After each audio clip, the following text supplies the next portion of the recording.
The Alberta Clipper is blowing through Calgary, whiteouts and wind chills, inclement weather battering McMahon Stadium for the Western Final today. In the West, the division final brings out the good, the bad, and the ugly in a bitter rivalry. This is their high noon. The Battle of Alberta, a time-honored classic. In the 50s and 60s, Edmonton's Jackie Parker scrambled his way into CFL folklore.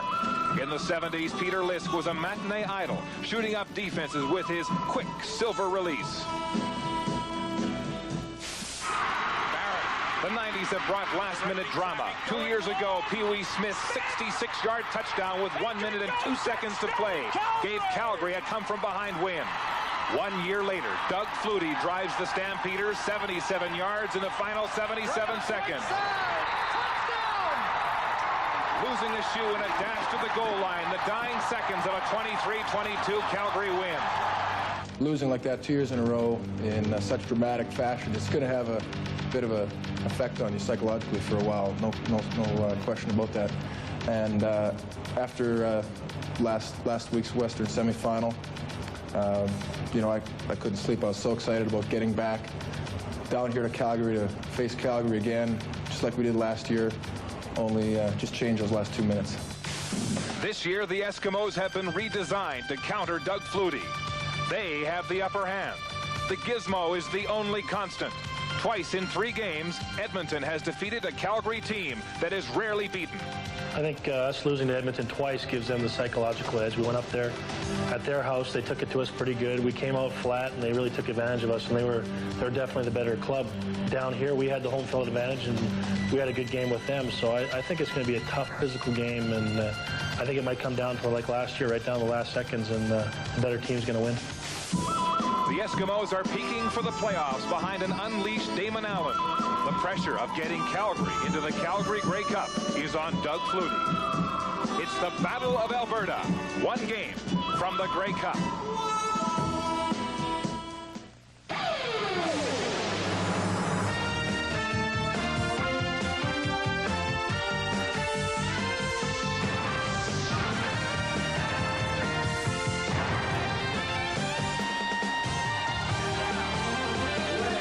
Stampeders #1 cheerleader.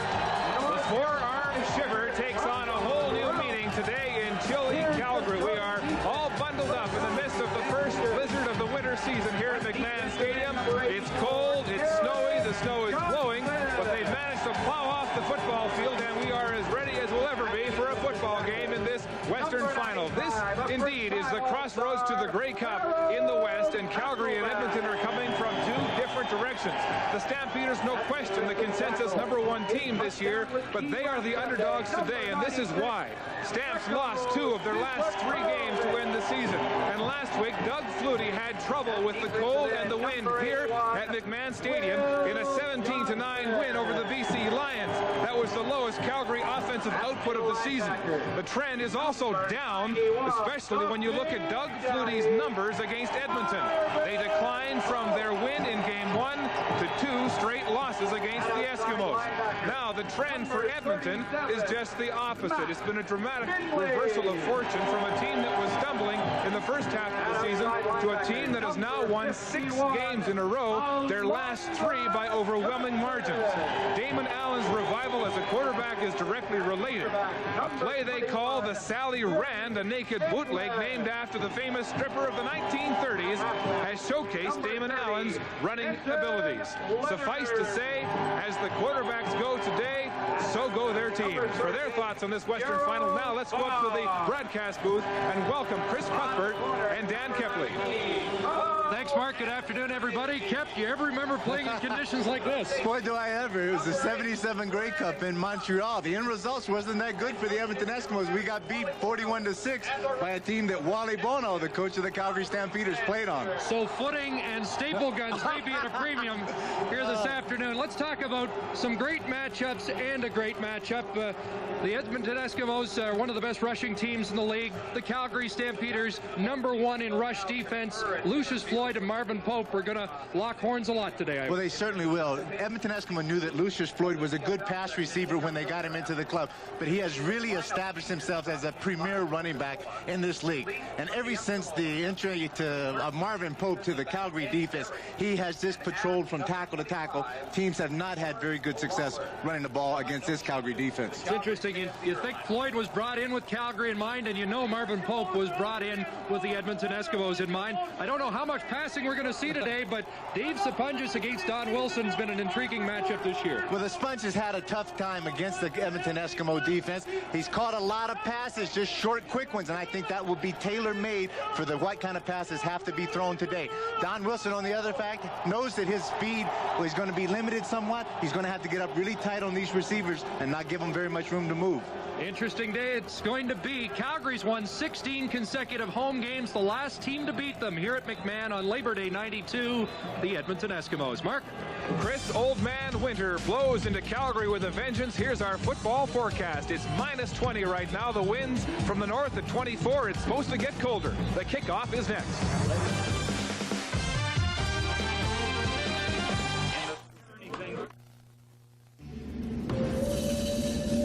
The CFL on CBC.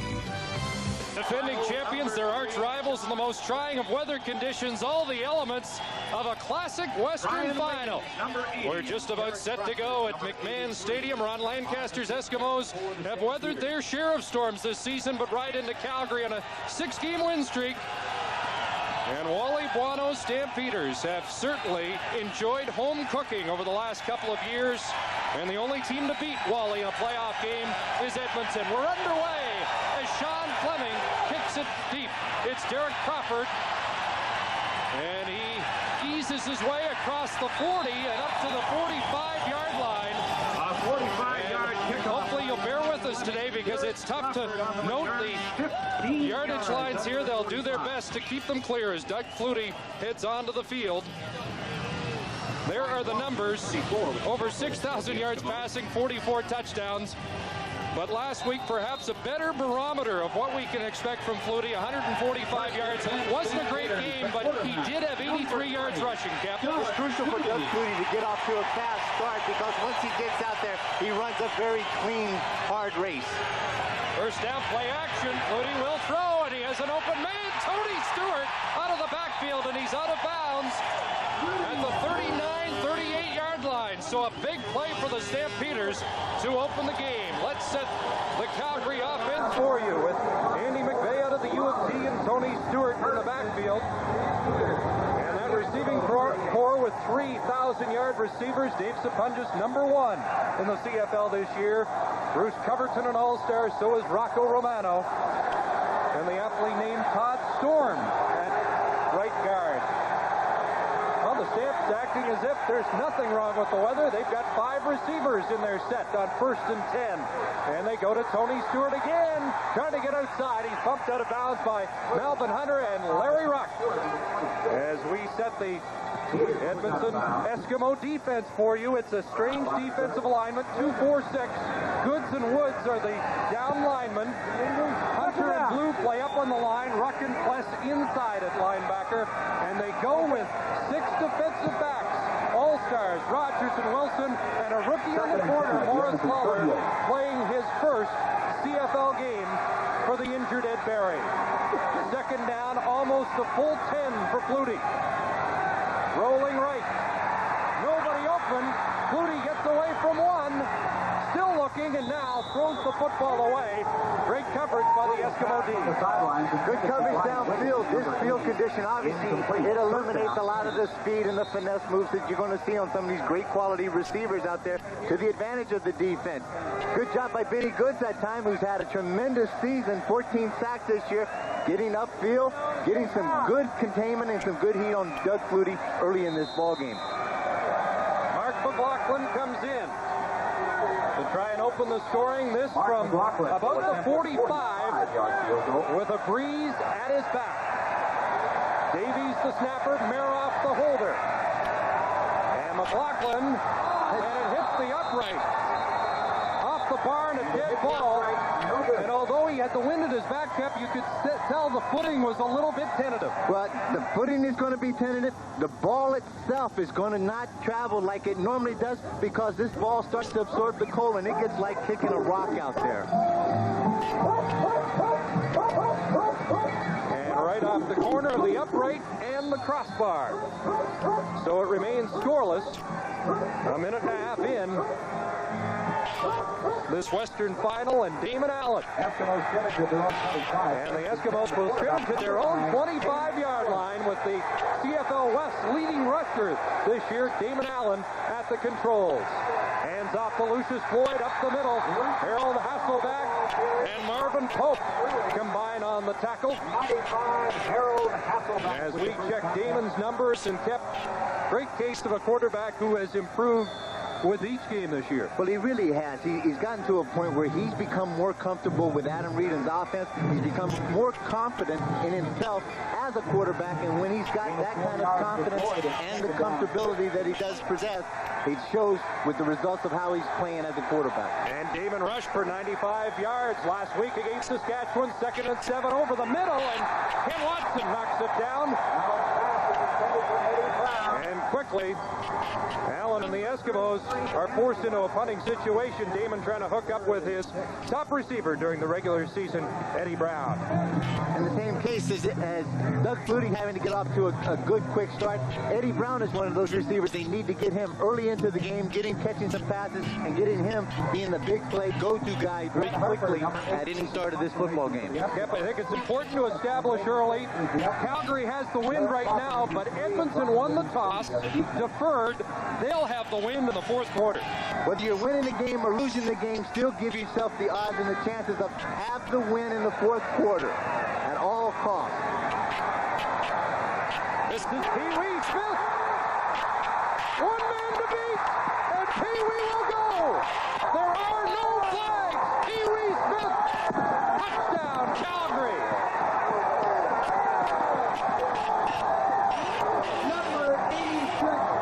Overshadowed coming into the game because Gizmo Williams returned a pair 2 weeks ago against the Stampeders. But Pee Wee Smith has returned this one 63 yards for a touchdown. Quite a credit to Pee Wee as an athlete. He has given up and not been that effective as a receiver this year, and he's been able to play that role. But the thing that he has really risen up to do is to do exactly what we're seeing right now. Once he gets his hands on these punt returns, he is making the best of it. In this case, an easy 6 points for the Calgary Stampeders. Convert's good. And Pee Wee Smith, who opened the season with a punt return touchdown against Winnipeg, does it here against Edmonton.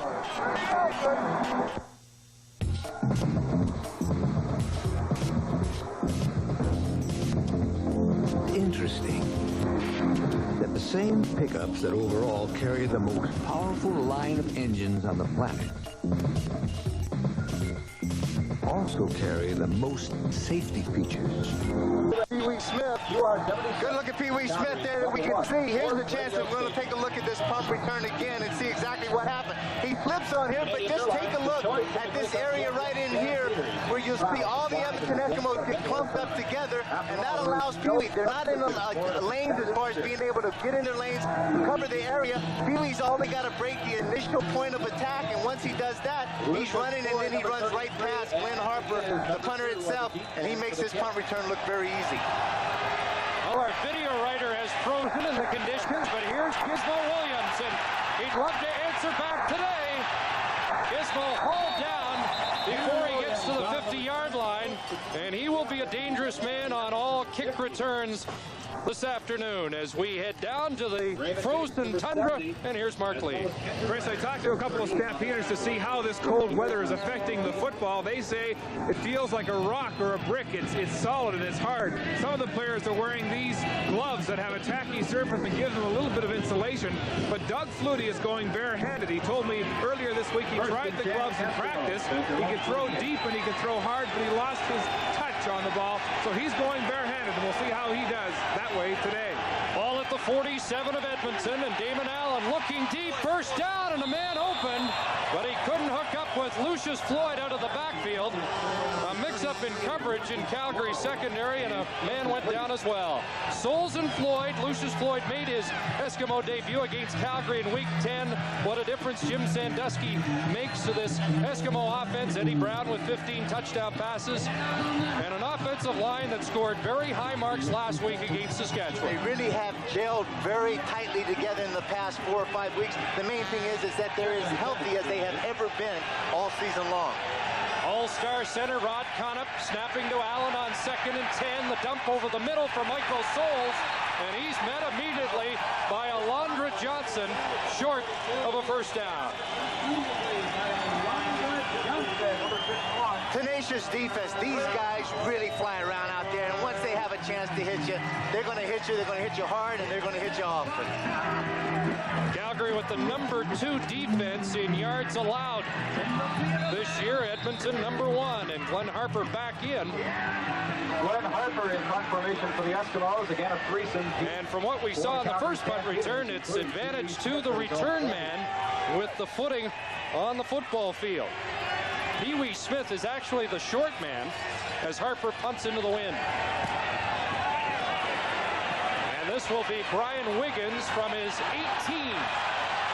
And Wiggins up to the 25-yard line. Larry Ruck brings him to the turf. Before he's knocked down by Larry Ruck. Calgary Stampeders trying to become the first team to play at home in the Grey Cup since BC in 1983, 10 years ago. First and 10, Stampeders. Well, Gizmo electrified last year's Western semifinal with a 103-yard punt return. Rocket Ismail in the Grey Cup game, 75 yards. Johnny Rogers, and now Pee Wee Smith. They're giving him 63 yards on his punt return touchdown. Tony Stewart gets the ball, and a big gain up the middle, close to 10 for Stewart out of Iowa. And as Wally Buono emphasized yesterday, he's used to playing in this kind of weather conditions. And he had no problem at all. He's from Iowa. He was born in New Jersey, and he's seen this cold weather, so he's used to carrying the mail. And the great thing about a running back with that kind of confidence is he knows that he's going to be able to carry the mail a lot today, and the responsibility falls on him to get the job done. Wally Buono felt he came of age 2 weeks ago in the game against Edmonton. 2nd and a yard, and Flutie will plunge forward for the first down. They talk about Stewart being used to the conditions. Doug Flutie yesterday said, I played for the Chicago Bears. I played in New England. I played in the snow in high school. I can handle this. And I can't figure out, because you hear a lot of rep and a bad rap about him. Offside, Edmonton number 17, first down. Offside on Robert Holland, and they'll take the 5-yard penalty. But what I was going to just to complete that thought was the fact that you hear this bad rap in the sense that Doug Flutie can't play in bad weather. He doesn't like high winds. He doesn't like cold weather. He's used to this stuff. There's no doubt about it. He's just a finesse quarterback.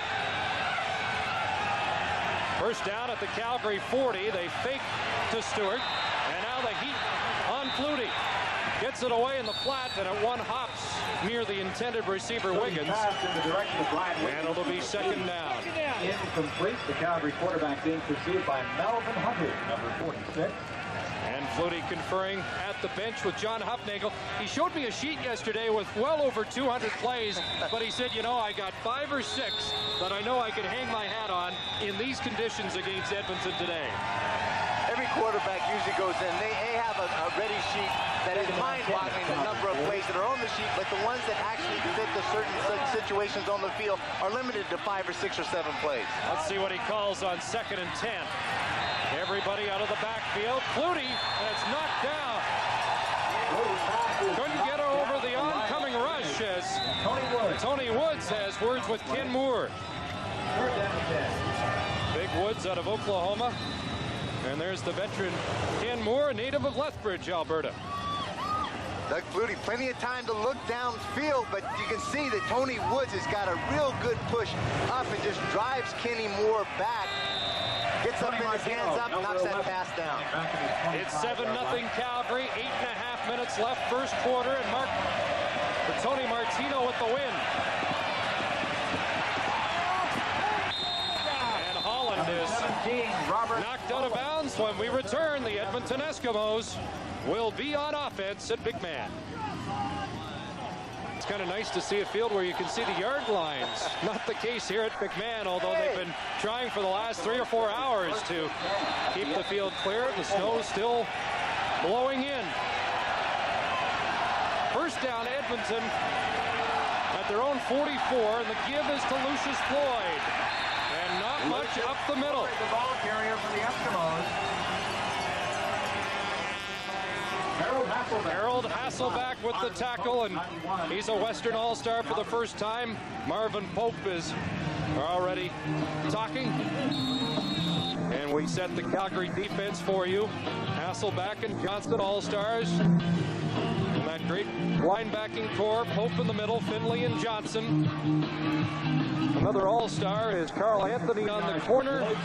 Vaughn and Leonard inside. Eagle in the other corner with the safety, Greg Knox, who applied such a punishing hit on Allen at Labor Day. Here's a pickoff in the flat. Greg Eaglin has it for Calgary. And Eaglin down by Damon Allen. A touchdown-saving tackle after Eaglin comes up with the interception. And that's his second against the Eskimos this year. Eaglin does an excellent job. They really fooled Damon Allen on their coverage. He read man-to-man all the way. He thought Eaglin was matched up on the outside. And what he did was right in the last minute, they ran a cut call. That means the corner is up in the short zone. And there he stood. All he had to do was read Damon Allen's eyes, come in, make a play on the ball, catch it, turn it upfield. Stampeders from the Edmonton 33. His nickname is the Big E, and he does it against the Big E's offense here to give Calgary possession of the ball. Tony Stewart. Short gain off the right side. Woods was there. 7 minutes to go, first quarter. 7-0 Calgary. It's what I thought when I said earlier that the defense plays such a prominent part in games like this, because they are subject to come up with more turnovers, whether it be by fumbles or just the ball gets slippery, or in this case, a big pick. 2nd and 9. Stewart out of the backfield. McVay stays in. And Flutie looking over the middle. The receiver fell down on the play, and it falls incomplete. Will Moore was the man Flutie was trying to hook up with. That was the favorite receiver last week against BC. He took a look at Will Moore coming from the second receiver on the 3-receiver side. But you see right in the middle of your screen, there's Dave Stepanges right in the middle of the field, wide open, but Doug Flutie had his eyes locked in on Will Moore. And he knows it. See, he takes a look. He said, bad pass, either a bad read. If I've got the guy there, it's my job to get it to him. So putting already a major factor as McLaughlin tries the 39-yard field goal. And Mark McLaughlin's good. The leading scorer in the CFL in 1993 nailed that one to increase Calgary's lead to 10-0. Don't forget to pick up your ballot for the Heat. So a punt return for a touchdown and an interception lead to a good start for the Calgary Stampeders. Well, the third phase of the game is really coming into its own. The specialty teams, whether it be by punt returns, as you mentioned, or the kicking game, is going to play such an integral part in the outcome of who wins this football game.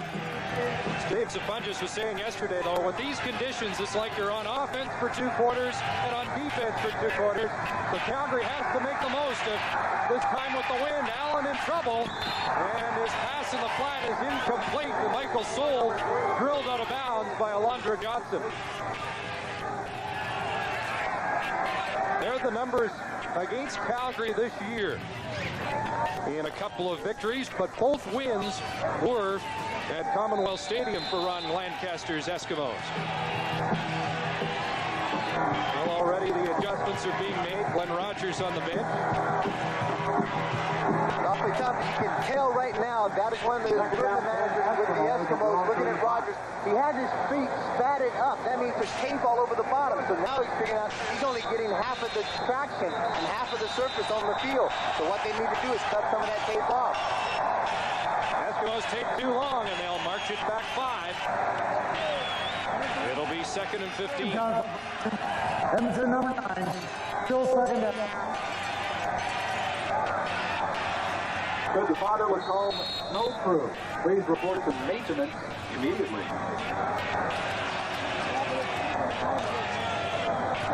5-yard penalty brings the ball back to the Edmonton. David Allen faced now with 2nd and 15 from his own 30-yard line. Allen looking deep, looking for Gizmo, and it falls incomplete.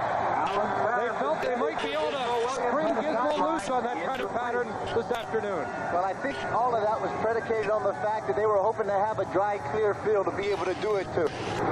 Giz is noted for his speed, and he tried to get him on the youngster Eglin on the corner. The out and up very quickly.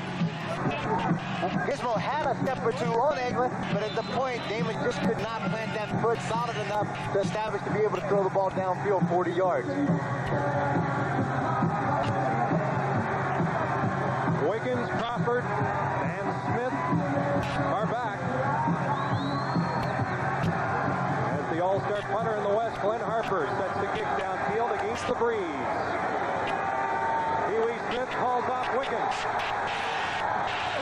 And this time the downfield coverage much better. The ball popped loose, but they rule it was blown dead. Pee-wee Smith with about a 3-yard return. Well, Chris, as you mentioned, footwear is very important in this game. I talked to Bruce Covers, and he believes that the Stampeders are getting better traction than the Eskimos, and they're wearing a shoe called the Nike Destroyer. You see it here. It has screw-like pebbles on the bottom, or screw-like cleats. They're plastic, and they're really biting into the snow and the turf here. The Eskimos are not wearing this shoe, so we'll see how that goes through the rest of this game. I know this is open for debate, but in Edmonton, the Eskimos always seem to have an edge in footing on the natural turf, and here it looks like Calgary has an edge. Doug Flutie in trouble here, though, and Leroy Blue brings him down. Flutie sacked in the backfield by Leroy Blue, number 89. 7 sacks during the regular season for the native of Napanee, and Flutie goes down for the first time today. There's that a coverage sack. The guys in the back end of the Edmonton defense did an excellent job. Forced Doug Flutie to hold the ball a little longer than he wants to, and that's all they got to ask it. Make him hold it, and then that defense has a chance to get to him. Leroy Blue comes from the outside clean, and then all of a sudden has the presence of mind, stay in containment, then fall back in and make the sack. Back at the Calgary 38, 2nd and 19. Flutie with time, and he has an open receiver. Ball springs loose. And let's see, is it an incomplete pass? Yes, they're ruling incomplete. Although Don Wilson came up with the football. Incomplete. Pee-wee Smith, the intended receiver, but he couldn't squeeze the frozen pigskin. Just a curl route, and there it is right there. It looks like he has possession. I would call that he had possession, and then Damian Lyons does an excellent job of coming in from the outside and stripping the ball loose. 3rd down. Gizmo Williams and Robert Holland. 3:35 to go. Martino kicking away from Williams again. It bounces past Holland, and it'll roll down to the Eskimo 23-yard line. There's a flag down, and Holland is buried. Robert Holland is buried under a wave. We'll sort out the flag for you, and we return to chilly McMahon Stadium. 0205. Dave Sapunges called on a face masking penalty, backing 15 yards onto the play. Let's take a look. Right in your screen, right in here, you can see Dave Sapunges. Now watch him all the way. He gets locked up in there, battling around that number 26, if I'm mistaken, that's Rogers Jr., and they get in there battling around, grabs a hold of the face mask, and he's trying to rip him loose, get down to make the tackle, and he gets called. Glenn Rogers Jr. got under the Stampeders' skin 2 weeks ago at Commonwealth, and here's Floyd up the middle. Floyd, the ball carrier for the Eskimos. Alondra Johnson, Sreko Zizakovic making the tackle. Hasselback to Myers. One of the effects that this conditions have on offensive linemen is that they are not able to get that real good solid takeoff to get some speed and some body into the defensive players to make their blocks. So that nullifies a little bit of why this running game, particularly for the Eskimos, hasn't gone so well. The defensive linebackers of Edmonton are very active and are able to scrape and make the tackle. Floyd got 6. They give it to him again. He'll get more this time. And Greg Knox had to come up from his safety spot to cut down Floyd at the 53, but it's a a first down for Lucius Floyd, and what a sweet victory that was last week for him as he rushes for over 120 yards against his old team, the Saskatchewan Roughriders. You can see how gingerly that Floyd's trying to make his cut, but he keeps his feet up underneath him. He stays in balance, and the great thing about that, of why it was successful, he's able to go back across the green, get the defense going one way. They're slipping and sliding, come back across it, pick up some good yardage. He did it all against the Riders. Fumbles the football here and has to get right back on it behind the line of scrimmage. But again, Kemp, as you said off the opening, that's the type of thing that happens in conditions like this. You can see the Stampeders adjusting footwear at the Calgary bench.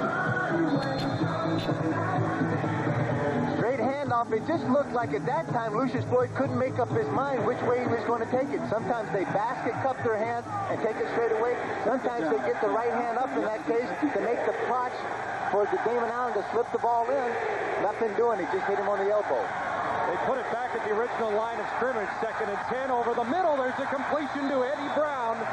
And the Eskimos like to get Brown into the game as early as possible.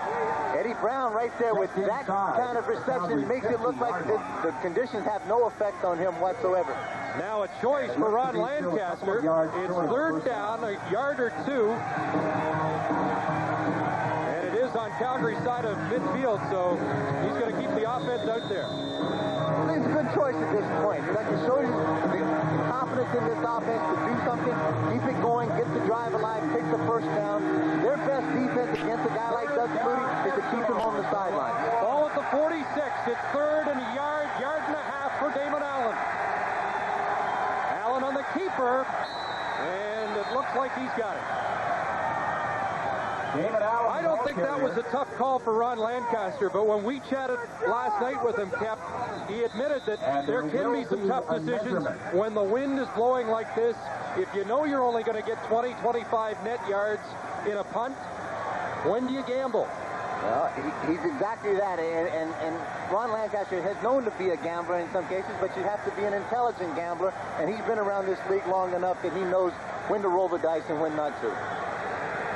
Here's an idea to help you stay warm today. You can purchase the great taste of Bailey's and coffee. Not much doubt about that. Allen had it with a yard to spare.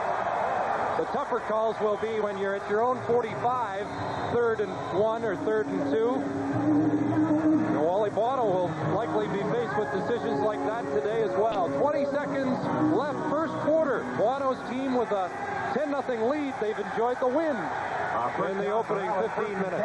But now the Eskimos are starting to put a drive together. First down, and a give to Floyd up the middle. Lucius Floyd again gets the call. Marvin Pope, the middle linebacker, 3 yards. with the tackle. Floyd gets 3. By Will Johnson, number 81. This Edmonton offense really puts a lot of strain on the Calgary defensive end. Guys like Eric Johnson and Will Johnson on both sides who really are closing down hard, want to get involved in that play, make the tackle, but in the same case, they are responsible to contain Damon Allen, so they have to be control rushes a lot of times. It really is a tough job out there today for those guys. No time left, first quarter, final play, barring a penalty. Allen in the flat overthrows the intended receiver, Eddie Brown. Carl Anthony was in coverage, and that will do it for the first 15 minutes. Pee-wee Smith with a punt return touchdown and an interception led to a field goal. It's 10-0 Calgary. No score.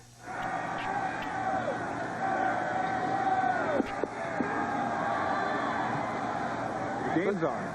3rd down, and Glenn Harper kicking, and they're letting it roll into the end zone. A wise play by Derek Crawford.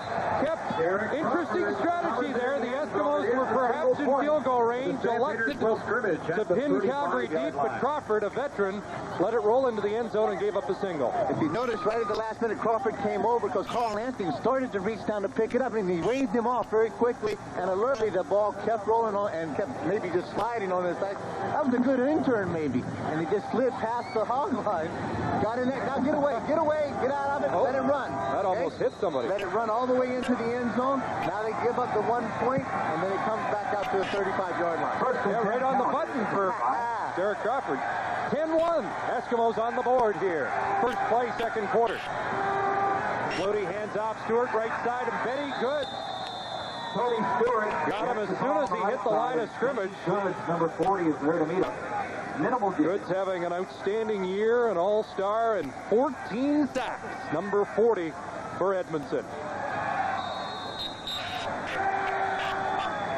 Talked to Ken Moore yesterday about Goods and how he's improved this season. He's quicker off the ball, and second down from the 30. It's a long afternoon for Moore at right tackle.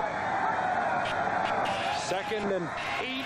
Flutie rolls right over the middle and misses Stampeders with the pass. Intended for number 25. And it'll be 3rd down. Out of his reach and incomplete. Just a matter of quarterback and receiver, both of them just not having their feet up underneath them. Doug having to throw the ball off balance. Stefan just comes down, breaks to the out, and he's really trying to get his feet up underneath it, and he just can't pick up that additional yard or two to catch up to where the football was being thrown. 20-yard line. Doug Flutie so far 2 for 8, 27 yards. He got a completion on his first throw of the game, but has had trouble ever since. Tony Martino with his first punt against the wind. And it's a dandy. Gizmo at his 36. Flag down on a clip. And Gizmo up to the 50, but Gizmo Williams on the return of a penalty as Jamie Lyons, and you can see things heating up. And again, Stampeders and Rogers, and we expected to see that this afternoon. The guy that has been a lot of key in this whole thing has been Glenn Rogers Jr. For the past 2 or 3 weeks, every time that they have played one another, he has just been taunting the Calgary players in and out. But the one thing that Coach Bono said, that's okay. Go and take a shot at him, but be disciplined about doing it and don't take stupid penalties. In that case right now, he just really got under the skin of Dave Stampeders. Conduct. Well, Jake Ireland's microphone frozen as well, but what happened, the clip against Edmonton, but Glenn Rogers Jr. did draw the foul against the Stampeders on a retaliation, and it negates any yardage marked off against Edmonton. It is so important that Calgary realizes that's exactly what Glenn Rogers is trying to do. Don't fall into that trap. First down, Eskimos at their own 38. Allen pumps once, goes deep. There's Sandusky, open behind Carl Anthony. Jim Sandusky racing to the end zone, touchdown. Oh, the wily veteran showed you some fancy footwork there. Touchdown.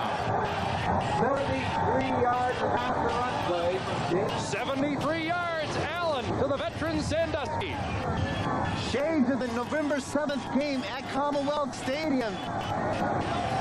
Jim Sandusky ran the exact same pattern. What he did is Carl Anthony is very notorious for standing on the outside of the corner, keeping his eyes and his visions on the quarterback. And that's why when Damon Allen pumped after his 3 steps, Carl Anthony bid on it. They did the out and up with Sandusky, and this is the identical play that he came very close to scoring again in Commonwealth Stadium. This time he does get it in for 6. Extra point by Sean Fleming. Hard to believe the first playoff touchdown of Jim Sandusky's 9-year pro career. Already this year, and who could be next? Folks, look right in the middle of your screen. Watch the quarterback, Damon Allen, as he steps back. Now here's the really good pump fake. Boom, gets Carl Anthony to bite. The out and up by Sandusky, and Damon Allen throws the ball right on the money, and the Sandman does the rest on his own. After all, there's no substitute. 10th playoff game for Jim Sandusky. He was shut out last week against Saskatchewan. Brian Wiggins, Derek Crawford. An injured collarbone, broken collarbone. He was out 10 games, and I'm not sure he was 100% until this week, and makes a big play for Edmonton to get them back in the football game at 10-8. Here's Derek Crawford straight up the middle and out near the 43-yard line. J.P. Escuerdo made the tackle. 12:41 to go. First half. And now Doug Flutie will try to get his passing game on target. Have calmed down somewhat, Chris. I don't think the wind is nearly as a factor as we have seen it in McMahon Stadium before. First first down, an empty backfield. So Flutie has a number of receivers to look for, and almost picked off over the middle through the hands of Will Moore, and almost picked off by the rookie Morris Lawler.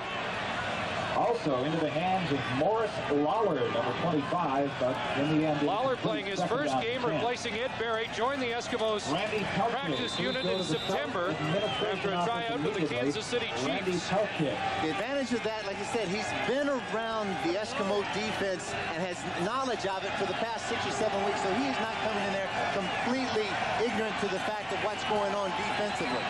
2nd and 10. Flutie 2 for 9. Lots of time. Has a wide open Derek Crawford. And Crawford out of bounds near the 25. Crawford got behind the rookie Lawler that time. And the Calgary Stampeders have their biggest offensive play. Offensive linemen of Calgary did a great job. They bought a lot of time for Doug Flutie to stand in the pocket. And what Crawford did, he came down, broke to the post really, really quickly. Then he came back to the corner, and he left Lawler just falling down on the ground. And there it is in the corner. Crawford doing an excellent job of cupping that ball in, making sure that he made the reception and picked up a great deal of yardage. 41 yards. First down Calgary at the 26, and they give it to Andy McVeigh, and he carries Tony Woods for a pickup of 6 or 7 yards. Andy celebrating the University of Toronto's victory in the Vanier Cup, and we should congratulate both the U of T Blues and the Calgary Dinosaurs. What a show they put on yesterday. They really did. It was a great football game, back and forth. The University of Calgary didn't give up at any point. The U of T came ahead. I had to pay Chris Morris, the offensive tackle with Edmonton, $10 this morning on that game. So double congratulations to the Blues. 2nd down and 3. And Flutie has a man open. Wiggins. Nice tackle there by Robert Holland. But it is a first down for the Stamps. Touch passing by Doug Flutie again. Lots of time as he sets up back there. That offensive line doing a great job. No one's around him. He gets to survey the whole field. Larry Ruck puts on a little heat right at the last minute. Holland comes over and just barely gets a piece of cloth, or else that would have been an easy 6 points. Stamps driving against the wind. It's 1st and goal from the 9.5. 6 receivers out. Here comes the pressure. Flutie gets it away incomplete. Don Wilson on the blitz from his defensive halfback spot.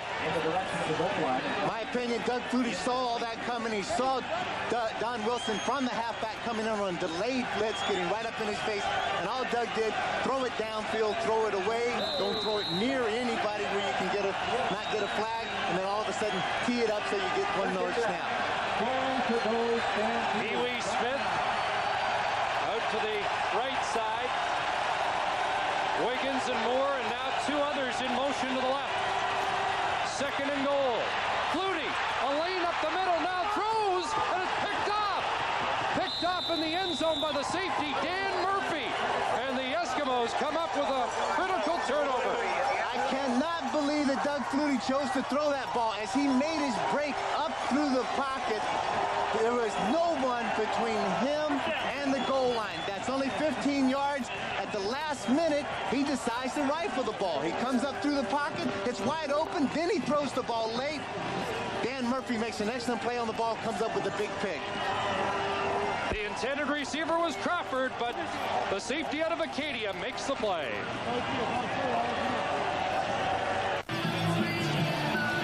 Take a good look. Doug Flutie's breaking up through the pocket. There's nobody in front of him. Then right at the last minute, he decides to try to hit Derek Crawford.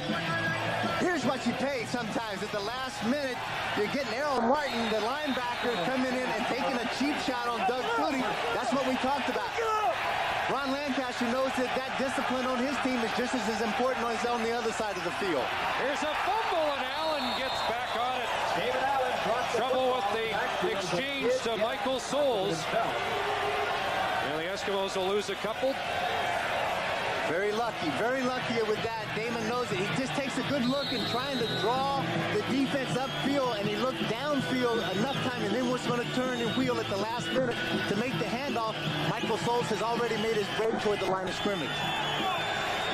Will Johnson out of the game. They have an extra DB in on 2nd and 13 from the 20-yard line. And Allen looking deep down the far sidelines. Gizmo Williams was battling Greg Eaglin there. They went deep to Sandusky down one sideline. They tried to get Giz going the other way. Damon caught Calgary in a safety blitz that back on Labor Day that Knox has had a great opportunity of really leveling Damon Allen. This time the offensive line did a good job of picking up. You see Knox just at the left of your screen at bottom coming in at the last minute, but Damon's able to try to sail the ball downfield, try to go for the big home run to Giz. Harper's punt bounces back and it's grabbed by Wiggins. No flag and the fans reacting. No yards, but look at the Stampeder field position, and Kep, I think you're right, the wind is no longer a major factor here. Actually, Chris, if we're looking at it from where we can see the flags just at the end of the field, they're actually starting to blow the other way now that it looks like from our vantage point that Doug Flutie has a little bit of the wind behind him. So it must be swirling quite a bit. Doug Flutie on the year, 17 interceptions. He's now thrown 5 against the Eskimos. So the Eskimos have played Flutie tough. First down, play action. Over the middle, McVay incomplete. Don Wilson was in coverage again. And number 20 of Calgary will see a lot of 20 in green and gold today. Don Wilson, since coming over from that trade with Toronto, has been such a solid participant in that defensive secondary. He brings his leadership to this team, and he brings his ability as a great defensive back. He's come up there, he has 7 picks already this year.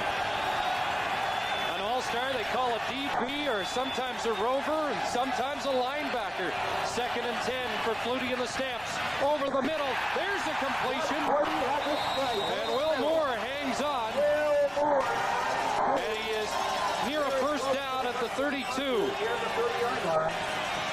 I think it's safe to say that's Will Moore's first catch in the snow after a college career at Texas Southern.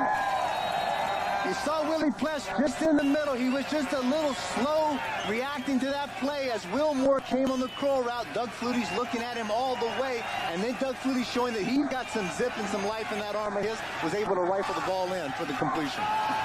Flutie 5 for 15, 89 yards, first down. And looking deep, looking for Crawford. Jump ball, and it's incomplete.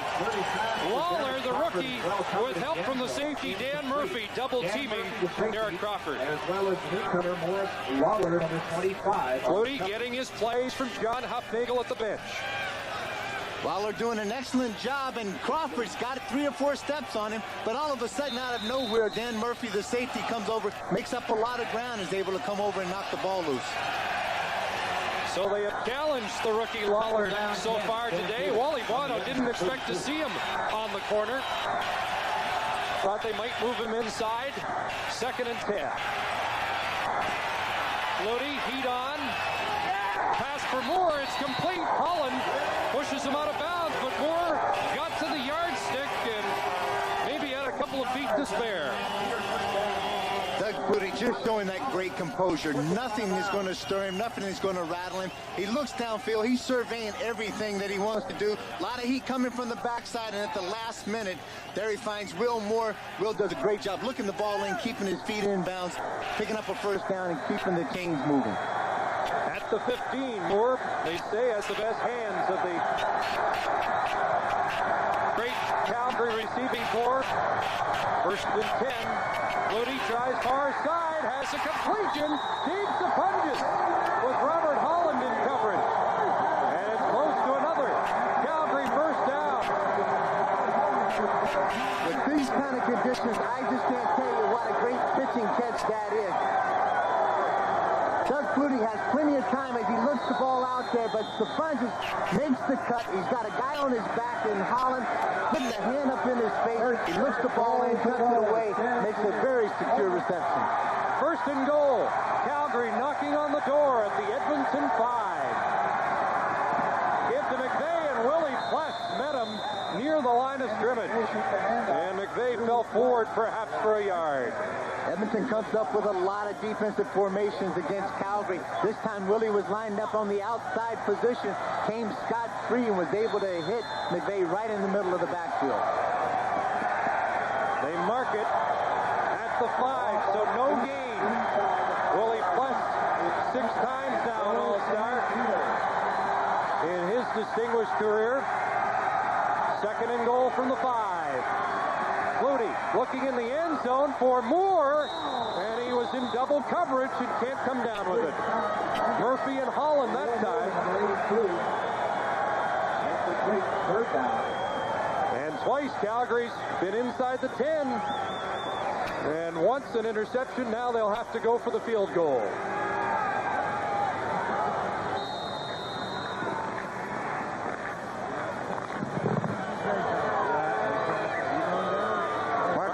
Just an incredible story about him. The 5th season that he has had over 200 points in a season. The only player in football history to do so.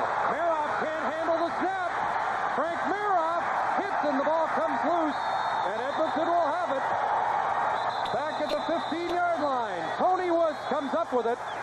And once again, wait, we've got a flag and we'll sort that out when we return.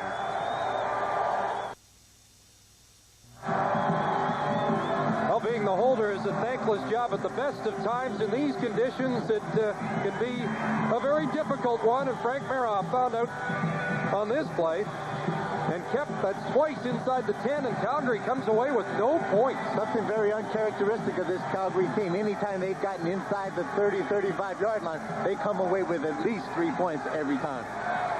So it remains Calgary 10, Edmonton 8 with 5 minutes to go. First half. In this Western Final and a chance to play Winnipeg in the 93 Grey Cup. Lucius Floyd up the middle with a big gainer. Kent Leonard had to move up from his spot in the defensive secondary to help out on the tackle, but Floyd will move the yardsticks. Matt Finley also in on the tackle. Chris, the field conditions continue to deteriorate here. The ground crews have resorted to brooms, and they're sweeping the yard stripes and the sidelines because knowing where the first down marker is, knowing where the goal line is becoming increasingly difficult. Yeah, we're having trouble figuring out where the football is from our vantage point as they give the Souls up the middle. And he thunders across the 20 to the 21. Harold Hasselback, who's had a terrific year, in on the tackle. Kemp, are you surprised we haven't seen either of the quarterbacks run the football? That's something we thought we'd see a lot of today. We certainly did. I am surprised as the case, but obviously the patterns that they've been wanting to throw or the guys they're handing off to are doing a successful job, so they don't feel the need to do that right now. 2nd and 5 and the handoff inside, and Souls is stopped short. Streko Zizakovic, another of the fine Canadian defensive linemen Calgary has, made the play. Streko, a hero last week, with an interception and touchdown. This has been a tough defense. I tell you what, these guys are giving up the fewest first downs, the fewest average yards rushing. They lead the league in about 6 of the categories as the defense has done. Zizakovic, Hasselback in the middle, along with the veteran Stu Laird, has just done an excellent job. You got the 2 Will Moore guys on the outside. I mean, Will Johnson and Eric Johnson on the outside doing excellent contained rushes. Harper with a nice punt. And Brian Wiggins slipping and doesn't get much on the return. Here again, Mark Lee. Well, Chris, the Eastern representatives in the 81st Grey Cup have been determined. A happy Cal Murphy and his Winnipeg Blue Bombers are heading to Calgary after defeating Hamilton 2019 earlier today in the East Final. They will meet either Edmonton or Calgary, and right now it's too close to call with 3:20 to go.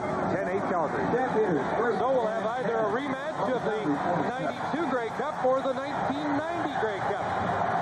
And our congratulations to the Bombers and to the Ticats on a terrific performance this afternoon. Here's a big gain over the middle. Dave Zapunjas.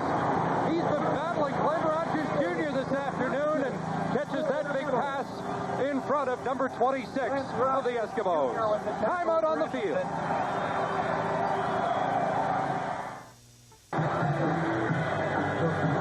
Oh, we guarantee you it's not getting any warmer, but a good sign the wind has subsided. And how about these fans? Got to give them credit. They've been anticipating this storm all week, but these are the hardiest of Canadian Football League fans, and this is CFL football. This is what it's all about. I tell you what, they're loving every minute of it, and they're giving a good show on the field. And a few shots to their neighbors to the north. Dave Sapunjas a 29-yard gain, and they stand threatening. Here's Andy McVeigh with some room. Bounces off Robert Holland and knocked out of bounds at the 20. So the Stampeders, who have not been able to put points on the board in this second quarter, have been able to move the ball. They do an excellent job with Flutie faking the inside counter to McVeigh, and all McVeigh does is continue out into the pass pattern. Doug Flutie comes out like he's going to boot the ball, sees McVeigh out in the flat, dumps it to him. You got to wrap your arms up around that big bull, but then he does a terrific job of picking up the yardage. It's another Calgary first down at the Edmonton 20. Flutie rolls right, gets outside goods, and he'll take off with it, and just got out of bounds before Leroy Blue got to Flutie. It's a gain of 4 as he stepped out at the 16. Dan Murphy on the safety blitz. Doug Flutie showed tremendous finesse and speed that time of being able to get outside the rush of Benny Good. See, Benny gets even up to him, and as soon as that happens, Doug Flutie has the advantage, breaks the containment, is able to look downfield, still wants to throw the ball, but picks up the first down at the last moment. Like playing road hockey, if you get off the playing surface, you end up in a snowbank. Tell me about it. I never played road hockey. What's that all about? Second down, 6. Tony Stewart out of the backfield. Tries to change his direction, and the Eskimos have him wrapped up short of the first down. Don Wilson among the awaiting defenders. And it will be third down as Flutie looks to the bench. Halfback blitz on that play. Doug Flutie had to get rid of the ball quickly into Stewart's hands. Wally Buono took his time, even though it was 3rd and 4, 3rd and 5, before he sent on the field goal unit, but now they're out there, and this will come from about the 21.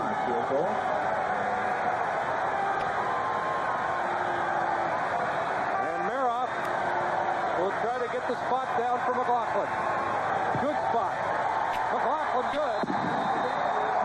And the Stamps do get 3 and increase their lead to 13-8. Crisp snap that time, great hold. McLaughlin does what he does best, and that's put it through the uprights.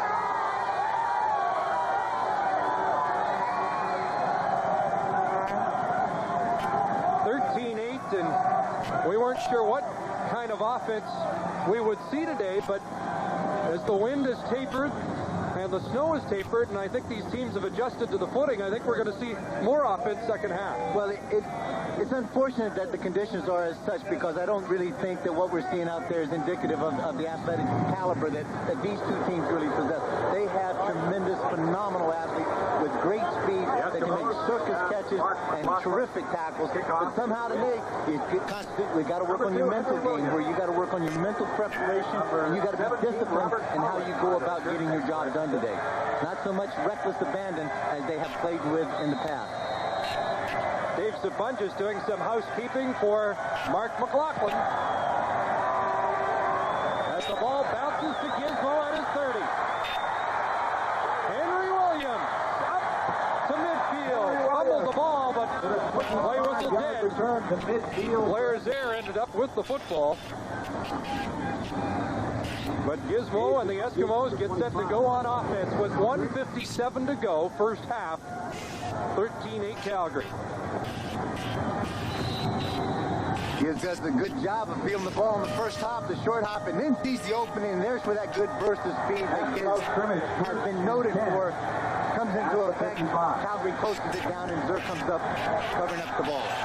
First down, Edmonton, fake by Allen. Matt Finley brings them down. Big play by the outside linebacker out of Eastern Michigan and a native of Toronto.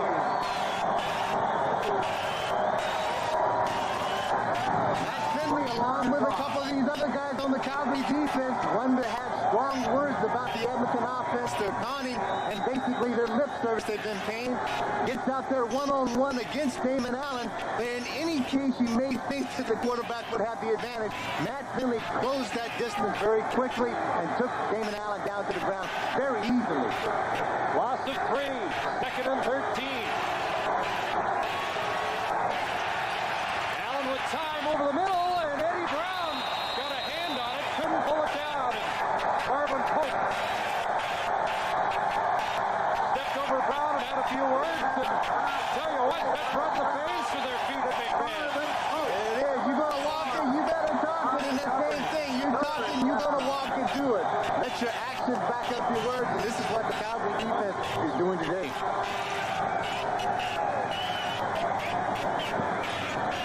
Brown a little fortunate. He got one hand on it, but almost tipped it for one of those Calgary defenders, like Marvin Pope. 3rd down, Harper to punt.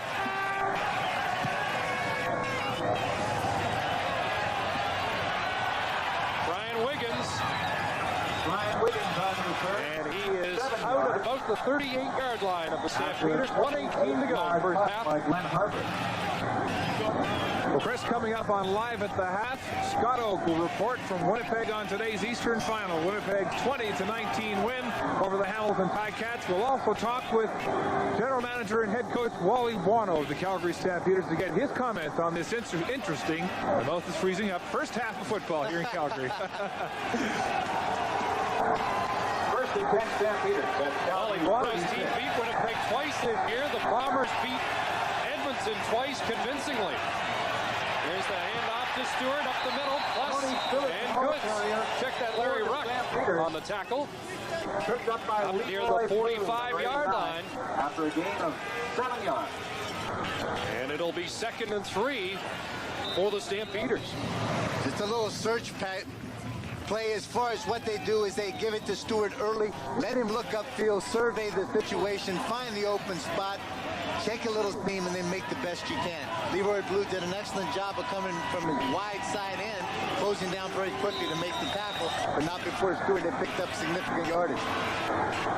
Well, they beef up the offensive line as Jamie Crysdale comes in on what they're calling a 2nd and short yardage situation. Stewart bounced off one man and is up to the 50 with the first down.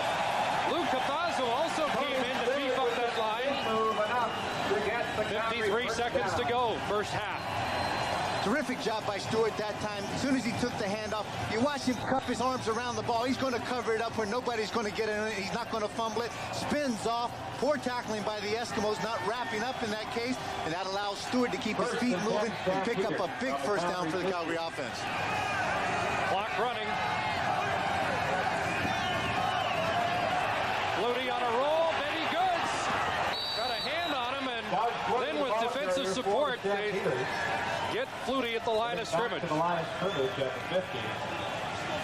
Half minute to go, and a timeout being called. Robert Holland, number Take a look at Doug Flutie right in the middle of your screen. Right here, he's tucked the ball down, and it's going to be run all the way. Benny Goods doing an excellent job after he lost containment, getting that panic speed of being able to chase Doug Flutie down and just stripping him down with an arm as he hit him in the knees. Thought Calgary called timeout, but instead they're going to let the clock run here. Near their 52nd and 10. Drop play, Stewart fumbles the football. Ball is loose, and the Stamps appear to get back on it. Tony Stewart, the ball carrier. 5 seconds to go, and Calgary did get it back. Gained a couple of yards on that fumble, and now with 5 left, Dave Sapunjas went running to the sidelines. Perhaps he's got a play in mind that he wanted to talk to John Huffnagel about, but Bruce Covington, the big tuna, got on the ball. Leroy Blue came in from the top of your screen and just rifled that right arm down and stripped Stewart of the ball, but Covington went after it like a small mackerel. The big tuna had nothing to do with it and ate it up. Last play, first half. Flutie to the sidelines. There's Will Moore, but Moore gets punished by Glenn Rogers, and that won't do it because the time has expired in this first half. Doug Flutie was able to move the Calgary offense, but they came up empty a couple of times late in that first half. Mark? The Stampeders have a 5-point lead as the players go to the locker room to get warmed up. Stay with us. Live at the Half is next when we come back.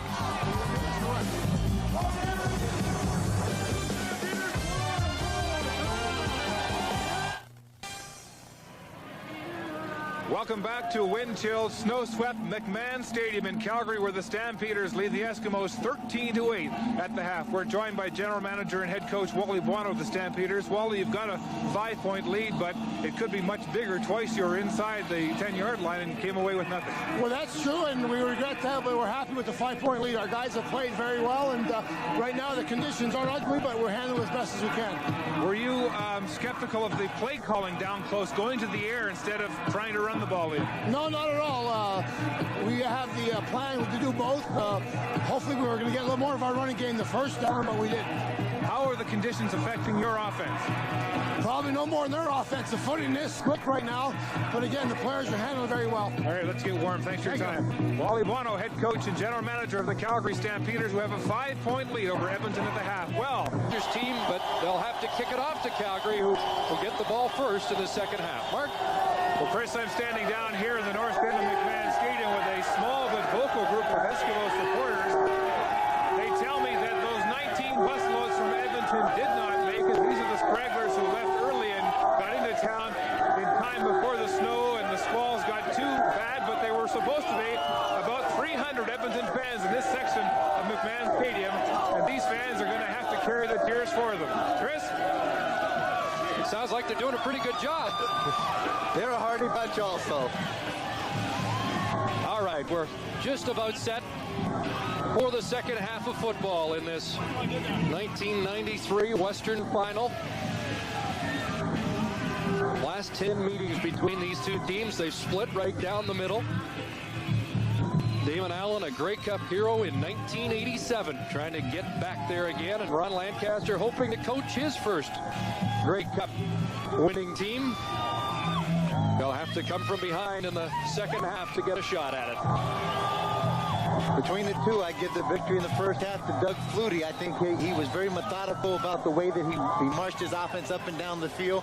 Got a number of first downs, continued drives quite a bit. Wasn't able to complete and finish a few of the drives. Edmonton on the other side had to rely on the big play, and they weren't that successful in picking up a lot of first downs and keeping the ball moving down the field.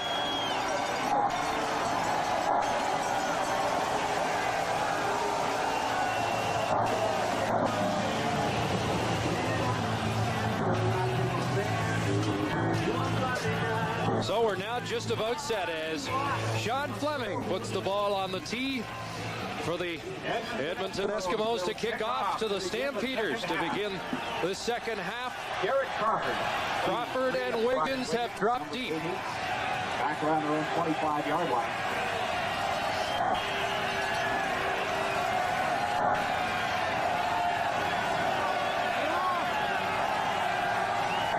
Point Calgary lead. It could have been more, but they squandered a couple of great chances. Here we go. Second half, the Battle of Alberta and the Western Final.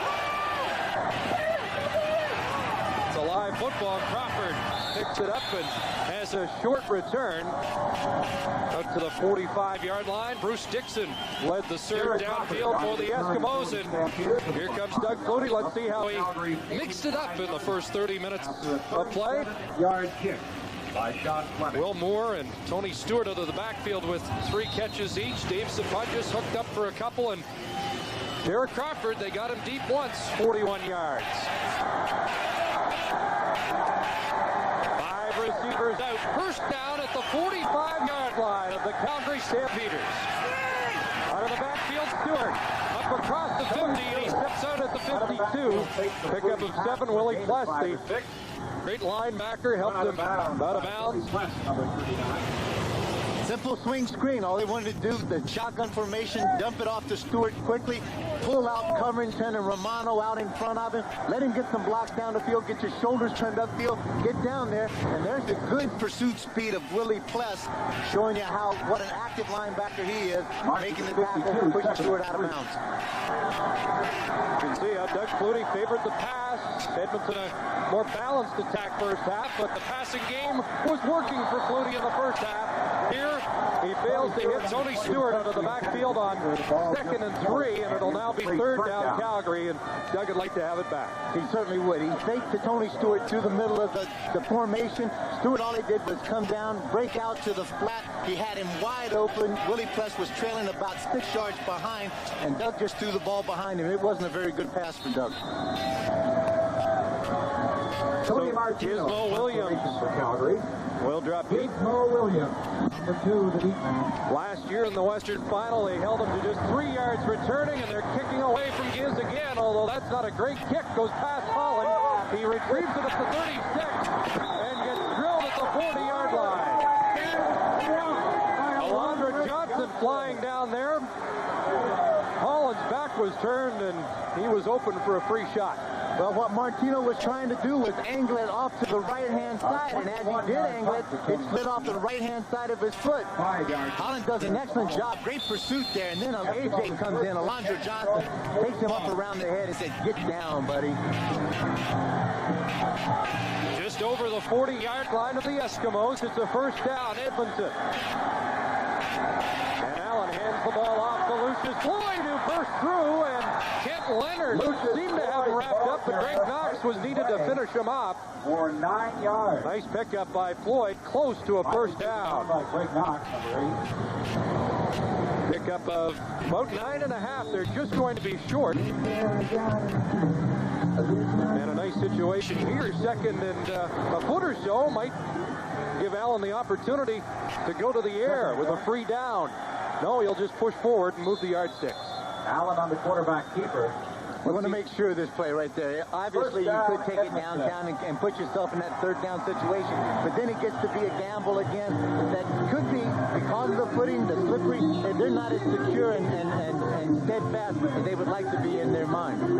Damon Allen with just 3 completions in that first half, but the big one, 73 yards to Sandusky, got 1 to Brown and 1 out of the backfield to Souls. He'll have to do much better in the second half. Here he hands off, and Floyd has running room again off the right side. The safety, Greg Knox, called upon again. But Edmonton establishing their run here early second half. Doing a good job as far as mixing it up, going to the left side behind Dermott and Dumarest. The first time that Lucius had a great run. Now he comes back and runs back behind Ambrosio Morris on the right-hand side.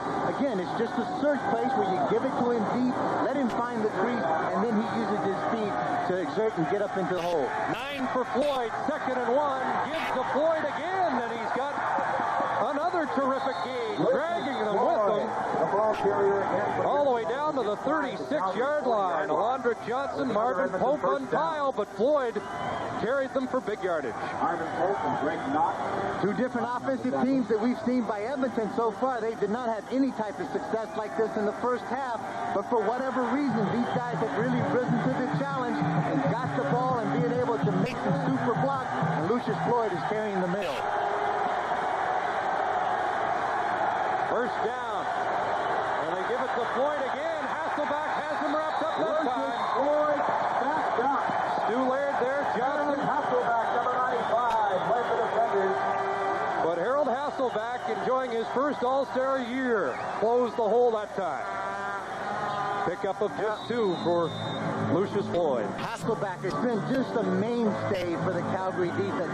They felt that at this point he's not playing really as well as he did last year. I mean, he's playing as good as he did, but this year he's playing smarter with a lot more experience, which makes him a better ball player. Physically, he's the same.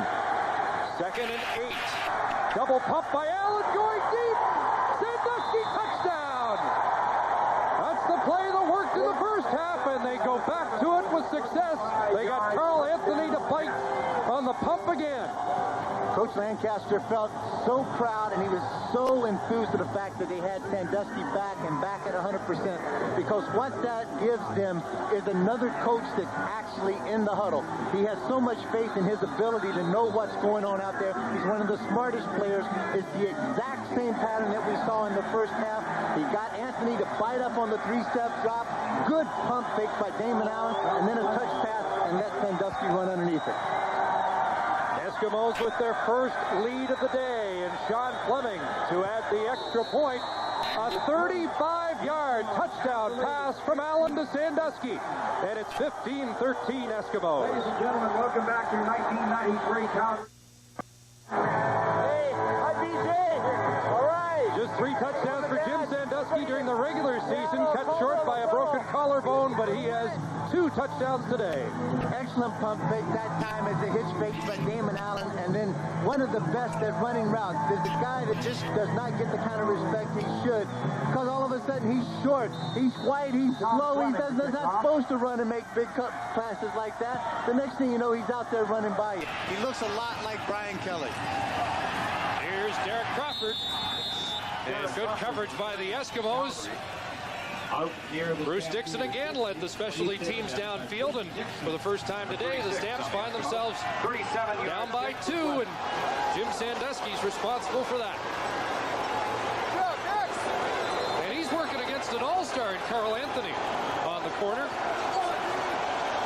It is, and I think what he's doing, as I said, he's just taking advantage of Carl Anthony, taking that feet into the backfield of Damon Allen, knowing that Damon normally throws on time, 1, 2, 3, and he bit on it and got burnt.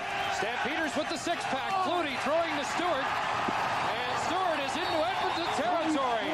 Down to the 48 of the Eskimos. This is an area where Tony Stewart really excelled in the semifinal, is being able to come out of the backfield and be a pass receiver for Doug Flutie. It opened up a lot, took away a lot of the things that the defense was trying to give them. And in this case, the Edmonton defense is playing a little soft. Doug Flutie goes to Tony Stewart, trying to get that defense of Edmonton to bite up. Maybe it opens up the home run ball later on. Been a useful receiver out of the backfield. 1st and 10 for Flutie. Over the middle, complete. Will Moore with a nice catch. The sure hands of Will Moore, and Flutie has the Stamps on the move. Hurry up offense, perhaps, as Flutie checks to the bench. Sometimes when things are going well for the Stamps, they like to go into what they call their fire offense. It looked like it momentarily, but they do huddle up. And it's 2nd and 2 after the 8-yard Moore gain.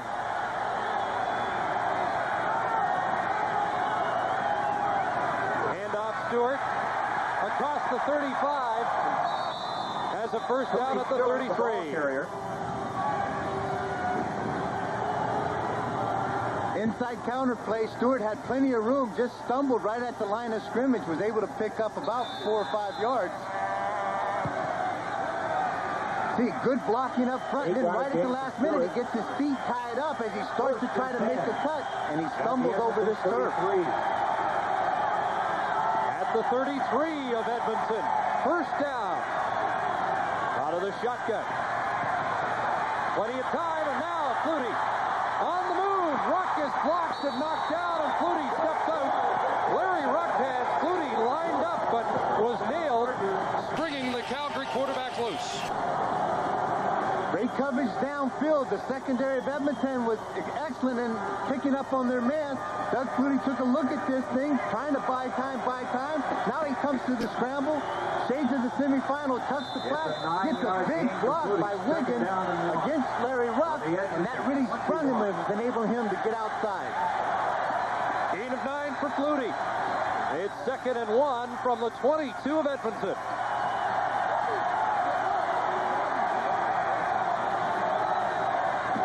Back to Stewart. And he's nailed right at the line. Eskimos try to push him back, say the ball came loose, and the referee says Eskimos have the ball. Leroy Blue comes up with the loose football, and once again, Calgary's turned it over deep in Edmonton territory. Very innocent looking play, just a straight handoff to Stewart in the middle.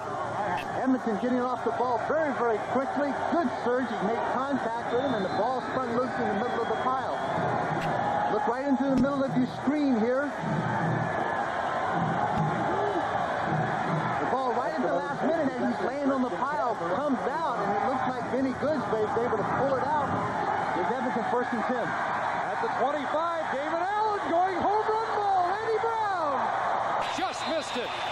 Well, they haven't hooked up with many today, but Allen has not been afraid to air it out. 2nd down. He certainly hasn't been afraid, and that's been a point of argument at some point, but he feels that if he can get the play fake in, freeze the safety knocks, and send downtown Eddie Brown right up the seam, and he's got a chance. He had it wide open, and he just didn't have the touch that he normally has had. It's a 2-point Eskimo lead, 15-13. David Allen has hit Jim Sandusky with 2 touchdown passes. 7:25 to go. 2nd and 10. Allen in the flat, and he has Jay Christensen for his first catch of the afternoon. The former Stampeder with a catch near a 1st down, and he will move the yardsticks. 1st down. 11 yards. Jay Christensen has been a receiver that has come into the Eskimo organization and really been a solid benefit for those guys. He's the kind of guy that in weather conditions like this, I thought would be even the more go-to kind of guy. He's not that flashy, but he is very, very convincing in what he can do. Lucius Floyd with the handoff up across the 40 to the 41. Lucius Matt Floyd Finley gets the call and gets across the 40-yard line. pulled the feet out from under him. Finley, number 37, with the But this second half started with Floyd's rushing ability, and he has looked good this afternoon. Good blocks up front by Morris that time, and then Lucius Floyd doing an excellent job of keeping his feet up underneath him, showing some quick cuts against some really tough conditions out there and picking up significant yardage. Floyd got 6 at 2nd and 4. Allen lost the time, and he missed Lucius Floyd that time as he looked over the middle. It'll be 3rd down. Lucius is a little disappointed that time, and also Damon Allen. They felt they had the play that they really wanted. They had Lucius matched up against Alonzo Johnson coming into the zone. And you see just some battles right in the middle of your screen. That's Rod Knopf and Randy Ambrosi against Harold Hasselback. Rod Knopf coming off an excellent game last week against Gerald Bailiff of Saskatchewan, where they just battled for a solid 60 minutes. Rod, a 6-time All-Star, and here's Harper.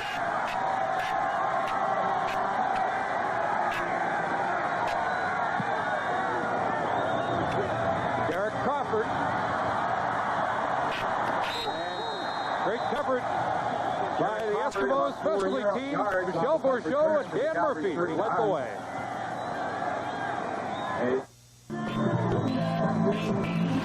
And glad you could join us for this Western final at McMahon Stadium. Chris Cuthbert, Dan Kepley, Mark Lee. Here's how the story's got. Pee-wee Smith with that punt return. Jim Sandusky made it close with a 73-yard touchdown. And in this 3rd quarter, a 35-yard Allen to Sandusky pass has put Edmonton in the lead. And Robert Wiggins, the intended receiver. Doug Flutie overthrowing him. It'll be 2nd and 10 for the Stampeders as they start from their own 38. Brian Wiggins, just a great success story this year coming into the Calgary offensive system. Western Rookie of the Year, won the Jackie Parker Trophy, and certainly very well deserving of it. 2nd down and 10 for the Calgary 38. 6 receivers out for Doug Flutie on 2nd and 10. Here comes Don Wilson on the blitz. Flutie gets away. Now dumps it off. Wiggins in trouble, and down he goes. Willie Pless had picked up Wiggins. Brian Wiggins, number 80. To hold the gain to maybe a yard or two, but Don Wilson almost took Doug Flutie's head off.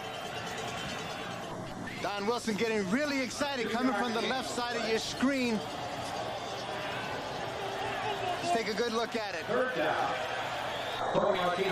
Don Wilson is coming just flat out. He's not going to break down. He's going to try to hit Doug Flutie with all he's got. But all Doug has to do is take one little step, dip the shoulder, and he can get away from that kind of blitz, and then dumps it off to Wiggins. Willie Pless deflected that punt, and it goes out of bounds. at the 47-yard line of Edmonton. So great field position for Damon Allen.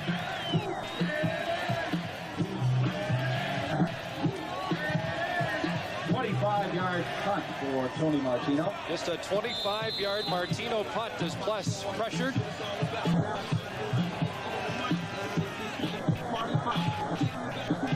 now even the heaters have cocked out along the bench. You can take a look, even the Calgary Stampeder benches are having trouble with their mechanics, not even TBC also. Dive up the middle by Floyd. Now, when the communications goes out at one bench, they take it away from the other bench. Do you think they'll take the heat away from the Eskimo bench?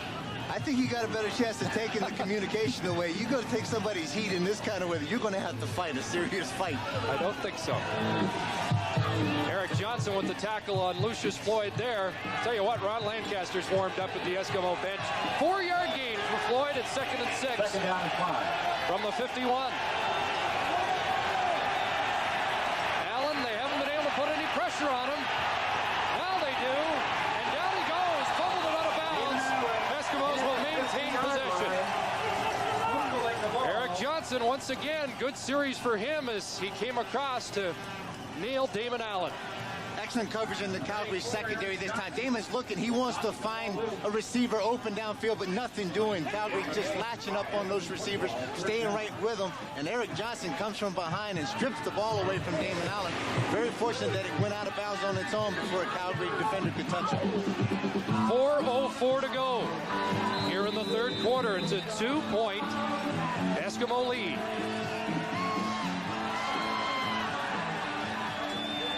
And with the wind dying down, just 2 men deep for Calgary. In the first quarter, they had the 3 men deep. Pee-wee Smith in the middle to take the short kicks. Wind not as much of a factor now, although this is a short kick. Bouncing to Crawford. Crawford with a bit of a seam up across the 35 to the 37 before he's pulled down by Malvin Hunter. 33 yards. Injured football players are normally not allowed on the Calgary sideline, but Wally Buono asked Junior Thurman to be here today. While he recovers from Achilles tendon injury, Thurman is helping out with the defense, and he has spent a lot of time with Carl Anthony, who was burned twice by Jim Sandusky on the out and up. I asked him what his advice was. He says, don't respect the out. Allen wants to throw deep. He doesn't want to throw to the sidelines. Chris? Stampeders have missed their all-Canadian cornerback. Here's Flutie throwing over the middle. Incomplete. The Stamps thought there should have been a flag, but great defense supplied by the rookie Morris Lawler. For number 83, Garrett Crawford. That certainly builds the confidence for a youngster that comes into a game like this. He got burned a little earlier on a post corner by Crawford, and now he comes back and makes a big play on 1st and 10. Second down 10 from the Calgary 37. Junior Thurman and Alan Pitts, 2 All-Canadians out of the Stampeder lineup, as well as their running back, P-Van Jenkins. The Eskimos jump, so this is a free play for Flutie. He gets outside and runs out of bounds, and they'll wait for the flag, but it should be offside Edmonton. And Rogers and Sapunchis continue their debate. But it is 5 against Edmonton, and it will be 2nd and 5. Offside. Edmonton number 91. Repeat 2nd down. Tony Woods, the big 275-pound defensive tackle out of Oklahoma. Tony Woods didn't have an opportunity to play against Doug Flutie in the last game of the season on November 7th, but had a leg injury, but has healed up tremendously, and he is a great asset to this Edmonton front 7 defense. 2nd and 5. Flutie stands in and now takes off. Diving for the first down, he'll have it up near the 50-yard line. He had to pay a price, but followed his center, Doug Davies, to get to the first down stick. Chris, we saw Doug Flutie last week against BC run the ball on his own and take it into his own initiative to pick up some things and make some things happen. And he took some serious hits, up face, in the face, in the chest, as hard as I've ever seen Doug Flutie get hit. But in this case, he's got the head down, diving for the first down. He takes a helmet from Dan Murphy in the back, but he's okay. Ball at the 49 of Calgary as they give back to Stewart, who fumbled earlier, and he is nailed. Willie Plus tries to go wide left. Showing you his great defensive credentials on that play. Well, if he didn't miss a couple of games with concussions earlier, he may have been the Western nominee again as top defensive player, but Gerald Bayless, playing 18 strong games, was given the nod. But if you take a look right here, the handoff is going to come inside. But just watch this pursuit and watch the technique of the tackle that Willie Pless is going to make on this play. Right at the last minute, boom, up high, tackles, wraps the arms, puts him on his back. 2nd and 10, Flutie unloading for Crawford, and he can't hang on. They're working against Lawler again. The kid's doing a pretty good job against veteran Derek Crawford. Certainly is. Derek comes back. He runs the same pattern that he had success against him in the first half. Takes it to the post and then breaks it back out to the corner. But the youngster's having nothing to do with it. He's sitting outside waiting for Derek Crawford to come out there. Doug Flutie makes a great throw of the ball. And then it's just a battle, one-on-one downfield. Lawler does a good job of getting the right hand in right at the last moment, dislodging the ball. Martino on 3rd down. And he'll be kicking away from Williams again. No, Gizmo's going to get a try. Fumbles. Calgary looks like they've got it. There is a flag, though. A Stampeder was within that 5-yard restraining area. Wally Buono said he did not instruct his team to take penalties to negate any Gizmo returns, but that time they were within the 5 yards and will get called. No yards. Calgary number 30. 5-yard penalty on the bounce. First down.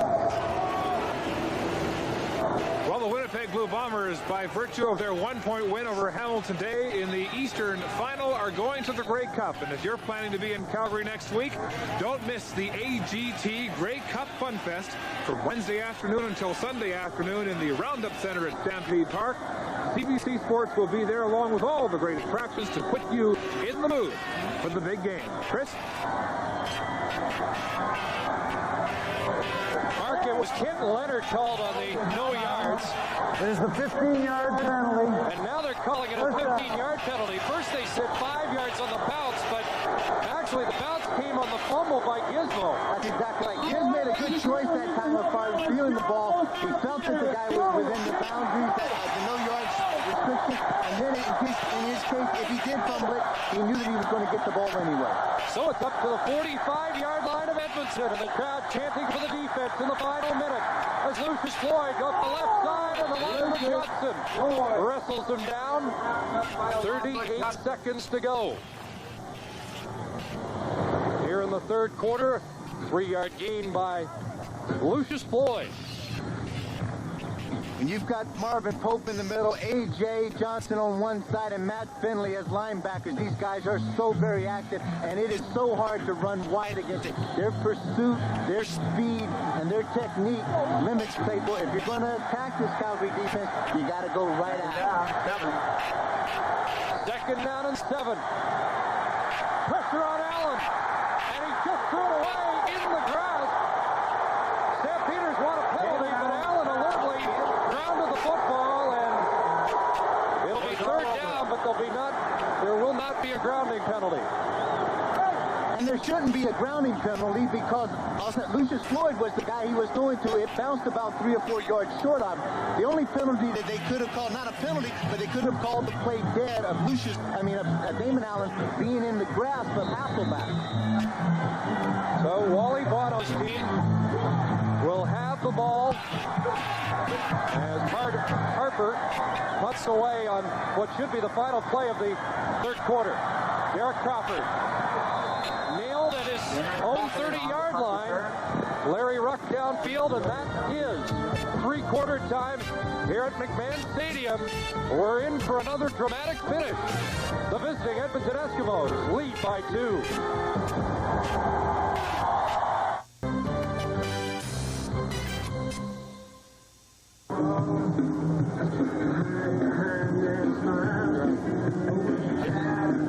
Welcome back to McMahon Stadium in Calgary. 15-13, the Eskimos lead as the snow begins to pick up here in the late going of this football game. The field that was cleared at halftime is now beginning to get greasy again. More snow accumulating on the surface for the fourth and final quarter of this Western Final, Chris. And Mark, will it come down to last-minute heroics again, as it has in the last 2 years of the Western Final? 91 in Edmonton, and last year here in Calgary, and the conditions similar a year ago, but now Doug Flutie will have to go into the wind in the fourth quarter. They start at their own 30-yard line. First down, and Tony Stewart picks his way up to the 44. Big gain for Stewart on the ground to start this drive. In the fourth quarter, Leroy blew the tackle. Stewart trying to atone for that fumble in the third quarter deep in Edmonton territory. Good offensive surge that time by Storm and Moore off the right-hand side. Good blocks and gives it to Tony Stewart, and he's just working and pumping his team. Picked up the big first down. Mentioned Kevan Jenkins also along the sidelines to work with Stewart today. Flutie throwing over the head of Crawford as they work on Crawford once again against Morris Lawler. Crawford incomplete. And through 45 minutes, an edge for Calgary in most categories, but the turnover one is the most important. The big turnover there, that second down or third down and short that Tony Stewart had when Edmonton came up with it, has really been a key factor. Twice Calgary without points inside the 10, another time inside the 25. Here it's 2nd and 10 from the 44 of Calgary. Flutie throwing over the middle, no one there, and it'll be third down. Number 82, Will Moore, is incomplete. Third down. Benny Good's doing an excellent job of getting upfield and getting right up into Doug Flutie's face and forcing him to throw the ball off balance right at the last minute. He sees Doug, takes a good look at seeing Benny come right at him, then he just tries to dip it as he throws the ball downfield. An anxious Larry Rickman looking on. His team did not score a point in the second half last week against BC, and they have yet to score a point in the second half here. Gizmo on the run, trying to get outside, and does! Gizmo Williams, and Martino had to cut him off. He's out of bounds at the 43 of Calgary. Henry Williams has put the Eskimos in scoring position.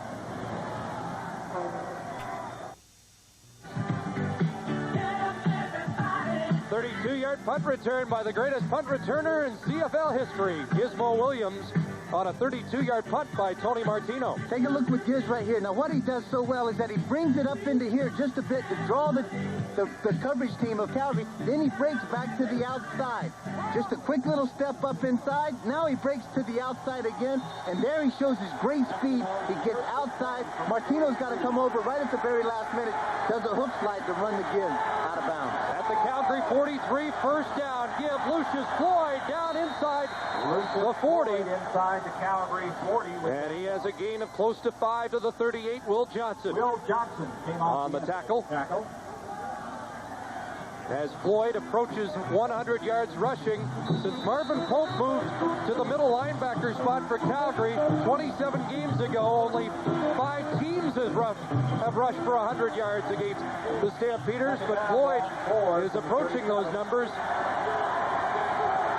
this afternoon. 2nd and 5. Floyd caught the backfield, but put away! And what a gutsy run that was. He bounced off Alondra Johnson and picks up close to a first down. Longo comes in absolutely scot-free on the blitz, does a great job. He's just not able to wrap up his hands and wrap up the arms around Lucius Floyd. Lucius, having the presence of mind, kept his feet moving, was able to spin around and pick up what they may be a very big first down for the Edmonton Eskimos. And it is a first down, and it is a 100-yard rushing game for Lucius Floyd.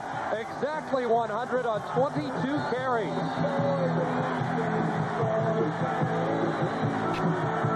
That is so significant to the fact that not many teams have had the opportunity to rush against the Calgary defense, but to rush for 100 yards under these conditions. That offensive line deserves a lot of credit for Edmonton this afternoon. Picking the hole, Floyd bounces up. Marvin Pope checked that Will Johnson, and you can see the Calgary defensive players a little frustrated there, missing those great shots at Floyd. This is a short gain for Floyd, but he was hit initially behind the line of scrimmage. Will Johnson closes so hard down from that right side defensive end angle. The thing that Damon Allen is looking for is that play called a Sally Ram when he fakes the naked bootleg out by his own. If that defensive end closes, he'll keep the ball. 2nd and 9. There's the pump. Here's the throw. Eddie Brown down near the goal line. And Brown's in for the touchdown. He carried 3 into the end zone. Touchdown, 31 yards from Damon Allen. Eddie Brown, 15 touchdowns during the regular season, and Damon Allen hooks up here in the playoffs and has his 3rd touchdown pass as Edmonton expands its lead. What a super effort this time by Eddie Brown. Damon Allen hit him in stride just in the seam route, and he just kept working and working. At one point, stuck the ball out like he was trying to break the plane, then have again the presence of mind to bring it back so that somebody from the Calgary defense didn't strip it away from him. Got it down, kept his feet pumping, got it in for an unbelievable touchdown for the Edmonton Eskimos. Eddie Brown had 2 touchdown catches last week against Saskatchewan, and another here. And the score, Edmonton 22, Calgary 13. Damon comes out. It's the pump to the outside, but this time he comes back to the slide on the inside. Everybody started to favor thinking that Damon was going to go deep and go outside again, and they left Eddie Brown running down the seam. A very, very happy Damon Allen. Last week, Allen 3 touchdown passes, and he has 3 again this week. 11 minutes, 17 seconds to go, 4th quarter, and the Eskimos with a 9-point lead. Boy, you can change the players, but you can't change that Eskimo tradition. Playing now in their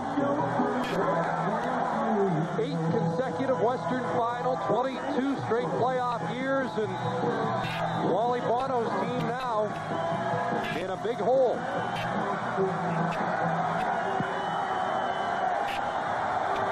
Here's Brian Wiggins from his 22, and Wiggins with a good return, and now is nailed by Malvin Hunter, linebacker out of Wisconsin. Ron Lancaster said yesterday that number 20 lives for challenges. The bigger they are, the more he likes it. He has one heck of a challenge now. But you've seen what that number 20 can do with 1 and 2 and 3 minutes left in the game. There's 11 minutes left in this game. Nobody's packing up and giving up right now. He has done a lot of miracles in his day in shorter time, so you still have to play this game for 60 minutes. John Hefnagel taking a very hard look at what's going on the football field. Doug Flutie gets outside. Now turns it back, plus there. And an incompletion. Pee Wee Smith couldn't hang on as he was drilled by the safety Dan Murphy. So it's now 4 for 11 for Doug Flutie, 2nd half against this Eskimo D. 2nd down. Doug Flutie surveying downfield, feeling the heat coming from Vinny Goods again, trying to get outside. And there's Willie Preston. He does a little spinorama, gets Willie to slide, loses his balance, throws the ball on target. But Dan Murphy, the safety, is able to come right at the last minute and get his hands up. Flutie and Willie doing a dance together. Ball at the Calgary 39. It's 2nd and 10. Little screen to Stewart. Didn't fool anybody, Leroy Blue in particular. Takes the Flutie pass. Leroy Blue, number 89. Pick up maybe 6, but it's third down, and Flutie will have to reload at the Calgary bench. Good call in a good situation, of course, to take some of that heat that Edmonton's defense has been getting in Doug Flutie's face. You throw the middle screen, hoping to catch him rushing hard upfield. Leroy Blue wasn't having anything to do with it. As soon as that defender, as far as the offensive lineman, gives you that little quick block and you're around him so quickly, if you're a smart ball player, you say, wait a second, this guy has been battling me hard all day long. Why did you let me go? Then you stop, look back inside for the screen, and there it is. There's a flag down. Gizmo picks up the football. And another flag down. So we got a couple of penalties to sort out when we return to McMahon. 10:02 to play. Flags are down.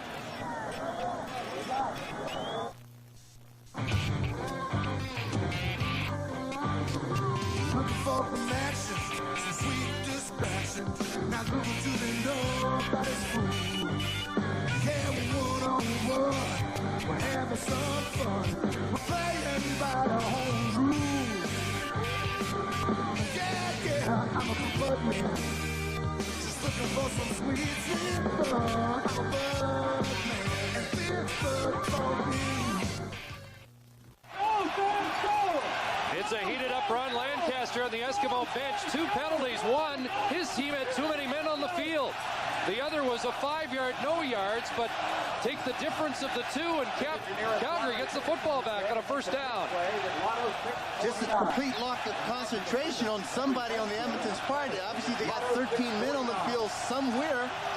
You've got to know what specialty team you're on and when to be out there. And if all of a sudden you go out there and somebody's in your position, you've got to have, again, the presence of mind. Get off the field. Lancaster justifiably has some arguments, but it's not his fault. It's the player's fault that was on the field that created the penalty. So Wally Buono Stamps get a break, and it's a first down at their own 50. Flutie over the middle, tip drill. Eskimos have it. No, Ruck couldn't hang on. Oh boy, Leroy Blue made the tip, and it looked like a free ball for Larry Ruck, who had an interception in last year's Western Final and almost had Flutie's number again.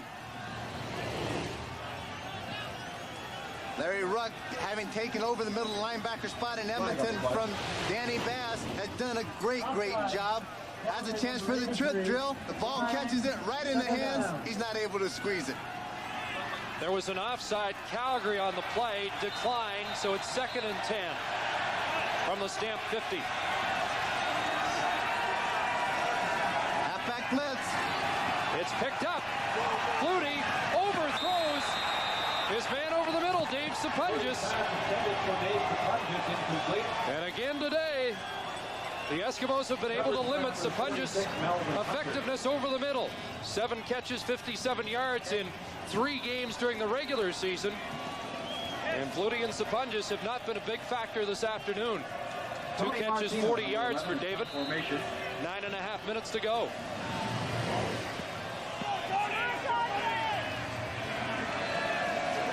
Bad snap. Martino took a couple of steps and now drills a good line drive punt.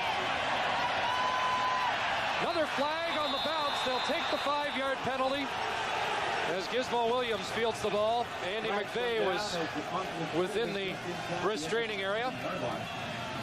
And while they march that off, we'll go back to field level, and here again, Mark Lee.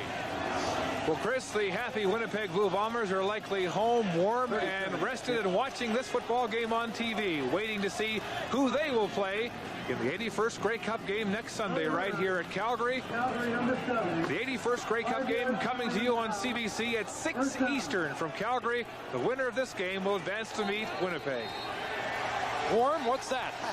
Did you take a good look at Coach Murphy's face on there? I tell you what, Coach, if you're listening, it's just glad to see you smile like that, because I know they tested that hard in that last drive going down the field. And it works. At the 23, Eskimos start, then a give up the middle to Lucius Floyd, pounding more real estate. Up against this Calgary defense, Johnson, Alondra with the tackle. Boy, you see 6 for 17 and you think it's been a tough day, but he's averaged 27 yards per reception and 3 touchdown passes. Confidence builder as far as Edmonton is concerned of being able to run that ball. As they run that ball the way it is, it holds the linebackers in, and then it opens up more of the passing game that Damon can go to inside when he has to. 2nd and 4, they call Floyd's number again, and look at Lucius Floyd. All the way up near the 45-yard line. Lucius Floyd, the ball carrier for the Eskimos. Oh, we asked Ron Lancaster if he was surprised by Floyd's contribution to this team. He said, well, we weren't quite sure he was that good a runner because in Saskatchewan, he really never got the opportunity. He's getting it this afternoon. He certainly is. He's been noted as a great pass receiver, but he hasn't been noted for carrying the mail. But when you see a guy, look at the effort that he's making, carrying Alonzo Johnson and everybody else along with him. At the 48, they give it to Floyd. He tries to get outside this time. Kent Leonard moved up to make the tackle, and that'll limit the gain to perhaps a yard. Kenton Leonard, one of the true inspirations on this Calgary defense. Everything that has happened, unfortunately, to him and his family through the course of this season, to come back and play with the ability and the intensity that he has is just a tremendous uplifting effort and had a big effect on the Calgary team. Injured Eskimo is Jay Christensen. He's helped off. JP Escuerdo will come in. JP out of the University of Calgary, a disappointed Dinosaur alumnus yesterday, but proud of the way his team came back. Boy, that was disappointed. Vanier Cup. Disappointed. I took his advice to make the bet on the Calgary team, and I lost my $10 to Morris. Well, you can't be that disappointed then. 7:25 left. Leonard Johnson trying to stay warm. 2nd down, 9 yards. Ron Lancaster said he thought it was cold a couple of weeks ago. Ronnie was laughing. He ain't seen cold yet. He is today. 2nd and 9, and they take too much time. Too much time. That'll march it back 5. Actually, could have been a good call by Damon Allen. Time count violation. Edmonton number 9, still 2nd down. Right at the last minute, Greg Knox, the safety, came flying up from his safety position onto the line of scrimmage like he was going to come on a blitz. They moved over Kenton Leonard from his halfback and to play the middle safety. So maybe Damon just didn't like what he saw, rather regroup and have to get another 5 yards for the 1st down. 2nd and 14. Allen calls his own number, quarterback draw, and he's got a 1st down. What a big play. He's picked his spots today. We thought he'd run more, but he couldn't have picked a better time.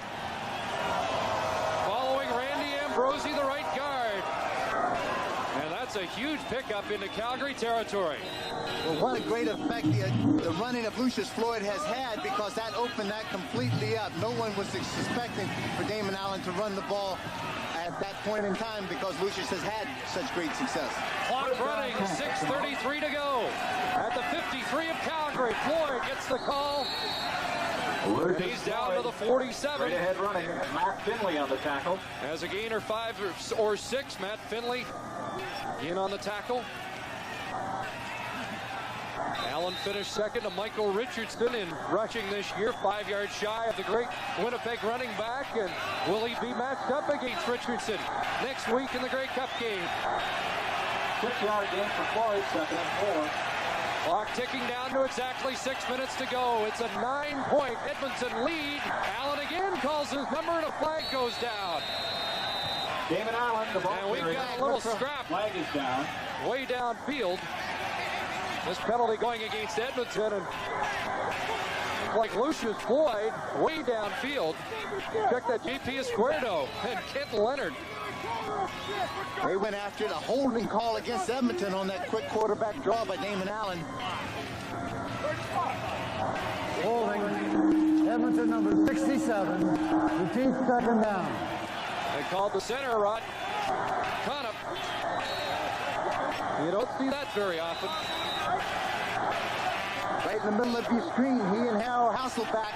You see both hands are up around top, and then when Harold starts to get rid of him and slide back inside, Rod takes the left hand and grabs him and pull him back and pulls him down with a souffle block.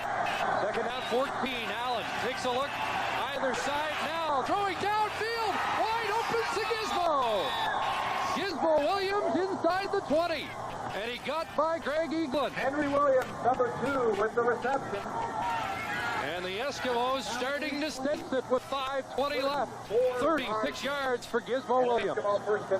Giz knew that he was going to get his 1,000 yards in the punt returning category this year, but one thing that he had really established himself as was a receiver. He had 52 catches coming into this game for 950 yards. He really wanted 1,000 yards, didn't get any yardage last week. But this one is a big catch for the Eskimos. Got the cornerback fighting again on the fake. Now Floyd up the middle. He's down to the 15. Gain of close to 5. And the clock ticking away on the defending Grey Cup champions. Down to 4:40 left. And it's imperative Calgary hold Edmonton to a field goal here. And even with that said, Doug Flutie will have to produce 2 touchdowns. Well, Doug Flutie will have to be able to do some of the things that he hasn't done in the previous 3.5 quarters. Second down 6. Allen keeps, has a man open. Touchdown, Jay Christensen.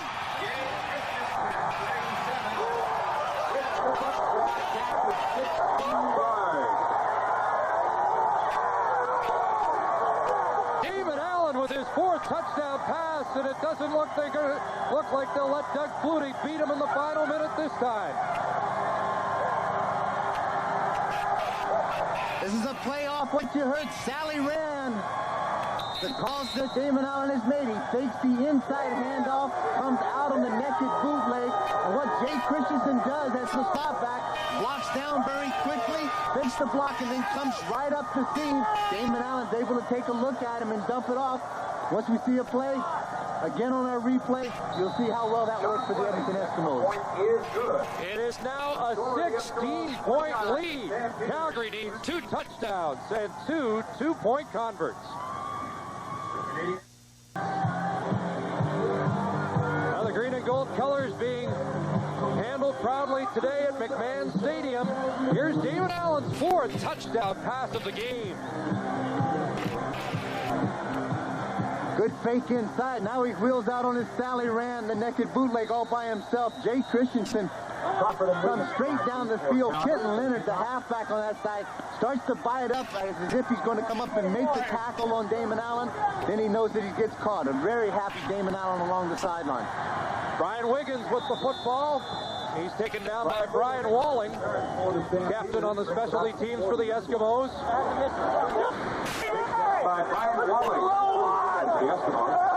Jake Christensen and the Eskimos starting to celebrate. 29-3. The Eskimos have outscored Calgary since the Stampeders scored the first 10 points of the game. And oh, how those chances in the second quarter are coming back to haunt Doug Flutie now. 3 times inside the 25 without any points. Flutie throwing the out to Pee Wee Smith. Past Robert Holland. Breaks another tackle. He's into Edmonton territory. On the reception. Leroy Blue finally with the tackle. 3 minutes, 26 seconds to go. And the Stampeders going into a fire offense. And all the alarms are going off right now in Calgary. Where there's smoke, there's fire, and it's out there right now. That fire offense limits some of the defenses that Edmonton can play against Doug Flutie. Now Flutie tries the other side. That out gets there to Crawford to the wide side of the field. With the reception. It's a pickup of bunk 7, 2nd and 3 for Flutie. That is the pass that Doug Flutie will have great success against the Edmonton Eskimos. They will give up the short pass to the wide side of the field in the flat as opposed to trying to give it the big play downfield for the home run ball.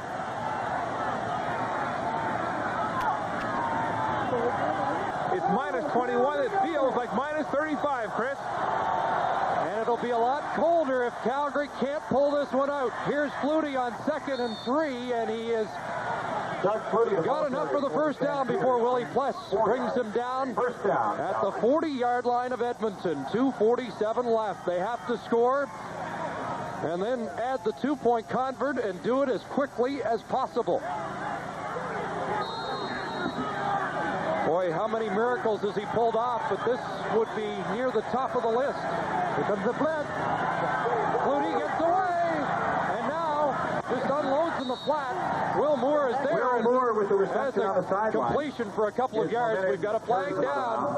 There's no infraction on the play. Nope, they're saying no flag.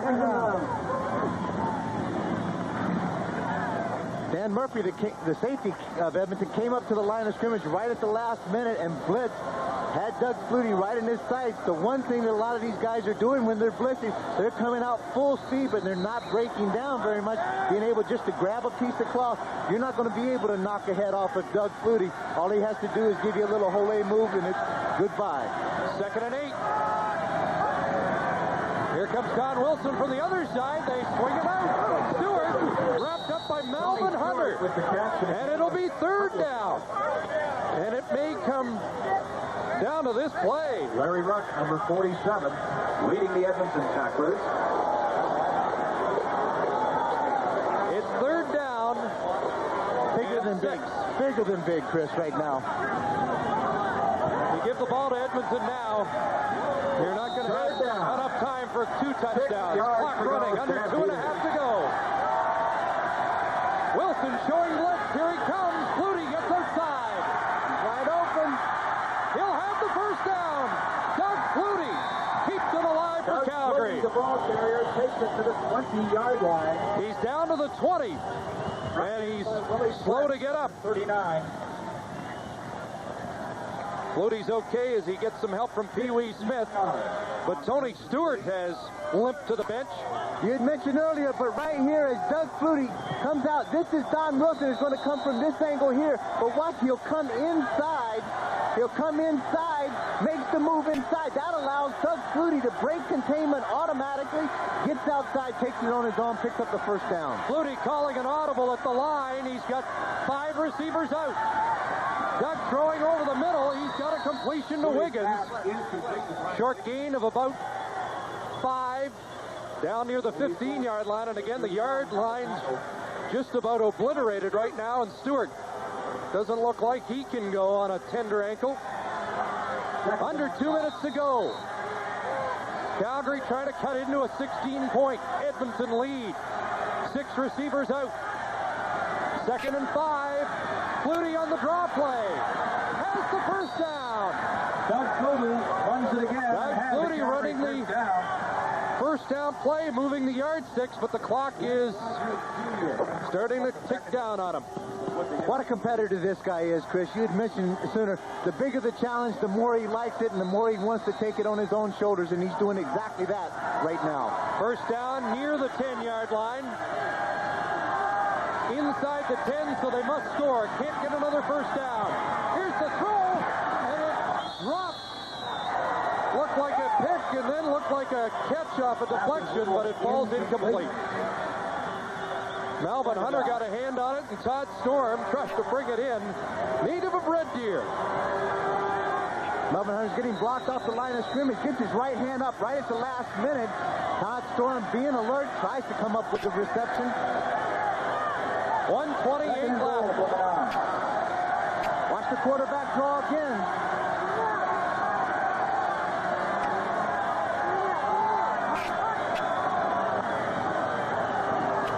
Good protection. Now they're on him. Flutie's in trouble. Gets away from Hunter. Now throwing, and it's incomplete. And again, they're down to a 3rd down situation. Incomplete 3rd down. Doug Flutie wants to call a timeout in this case to try to regroup, because this is the play of the season for the Calgary Stampeders. He needs 4 big plays in 1:16 left. He needs to get into the end zone twice. He needs 2 two-point converts. And 1:16 to go. Ron Lancaster, that close to his first Grey Cup appearance as a head coach. Doug Flutie is hurting. He is hurting very badly. Steve Taylor's taking a conversation with John Hufnagel, and he'll come in and take what could be the biggest play for the Calgary Stampeders this season.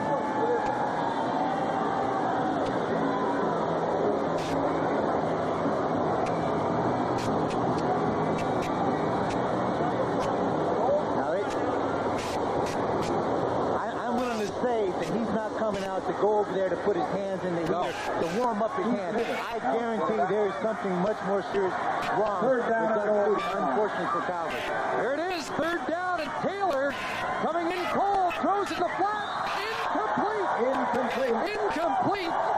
Edmonton takes over on downs, and that might sum up the feelings in Calgary right now, because the Edmonton Eskimos are 71 seconds away from a Grey Cup appearance. Donnie Wilson and the Eskimos defense have had quite an afternoon.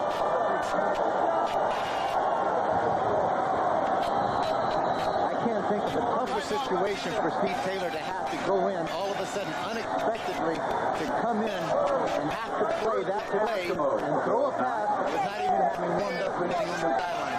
Hopefully Doug Flutie is okay though. Allen hands off to Floyd, and they'll let it tick down now. The Stampeders don't even have a timeout anymore.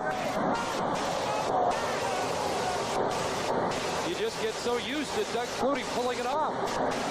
But this one just got a little too far away from him. Let's find out what's wrong with Doug.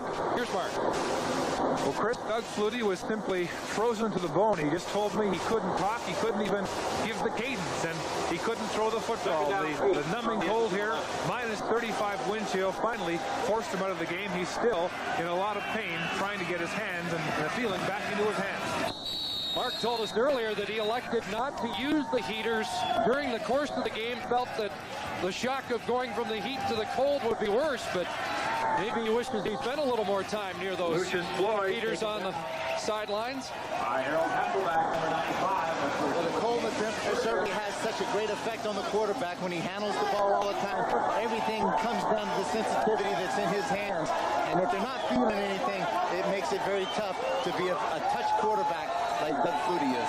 Eskimos just killing the clock. 43 seconds to the clock running now. Damon Allen, a hero in 87 in the Grey Cup, is getting ready to go back. Harper going to let all the time click down. They better hurry or they're going to get a penalty. Just got it, and he'll give up 2 points. There's two back for Calgary. With 20 seconds to go, it's 29-15 on the safety. I think Ronnie figures it's over. He was telling us last week, even with a 30-point lead, he wasn't sure. He said last night he was panicking right up until the last minutes of those games, and I guarantee you with 20 seconds to go, he's still not sure it's in the bag, particularly when number 20 is on the other sideline. This will be 7 straight wins for Edmonton. 11 of their last 14. Ron Lancaster's club peaked at the right time. Their last loss was September 26th against guess who? The Winnipeg Blue Bombers. And the Bombers might be celebrating right now because they handled Edmonton with great ease during the regular season, 53-11, 52-14, but it's a different Eskimo team, and it is a different Winnipeg team without Matt Dunnigan. Without Matt Dunnigan, it is definitely a different Winnipeg team. But unfortunately for Winnipeg, I think in this case, the team that they beat very soundly 2 times this season is not an indication to the kind of team that they're going to see in the Grey Cup. Doug Flutie's back in. Calgary electing to take the football at their own 35. 20 seconds for number 20, and that pass in the flat falls incomplete with 3 Calgary receivers in the neighborhood. Well, it will be at least 11 years before a host team gets to play at home in the Grey Cup. Now you finally see it. I think he feels that he has won this ball game. Finally, he has released all that tension and that stress that has shown on his face. It's a special time for Ron Lancaster. So many great moments as a head coach or as a quarterback, but now as a head coach, he gets a chance to take a team to the Grey Cup. Here's Andy McVeigh out of bounds. 7 seconds to go. Tackled by Dan Murphy, 24 for the Eskimos. And a city that really has been down with all the talk about a hockey team leaving in Edmonton. They have rediscovered a great football tradition, the Eskimos. Well, the roller coaster that team has been on this year, starting out fairly good, going through a really rough time through the middle of the season, wanting to get rid of coaches, get rid of quarterbacks, everything. They have really peaked at the right time. It's the final play, and the Edmonton Eskimos have won the West, and they're going to the Grey Cup against the Winnipeg Blue Bombers. No miracle today, and after two heartbreaking last-second losses the last 2 years, the Eskimos are Western champions. Damon Allen and A.J. Johnson celebrate. There's Doug Flutie, and we're going down to Markley. We're joined with the Western Final champion coach Ron Lancaster. Ron, yesterday I asked you about this game. You said you still had some doubts. You weren't sure. What are your feelings now?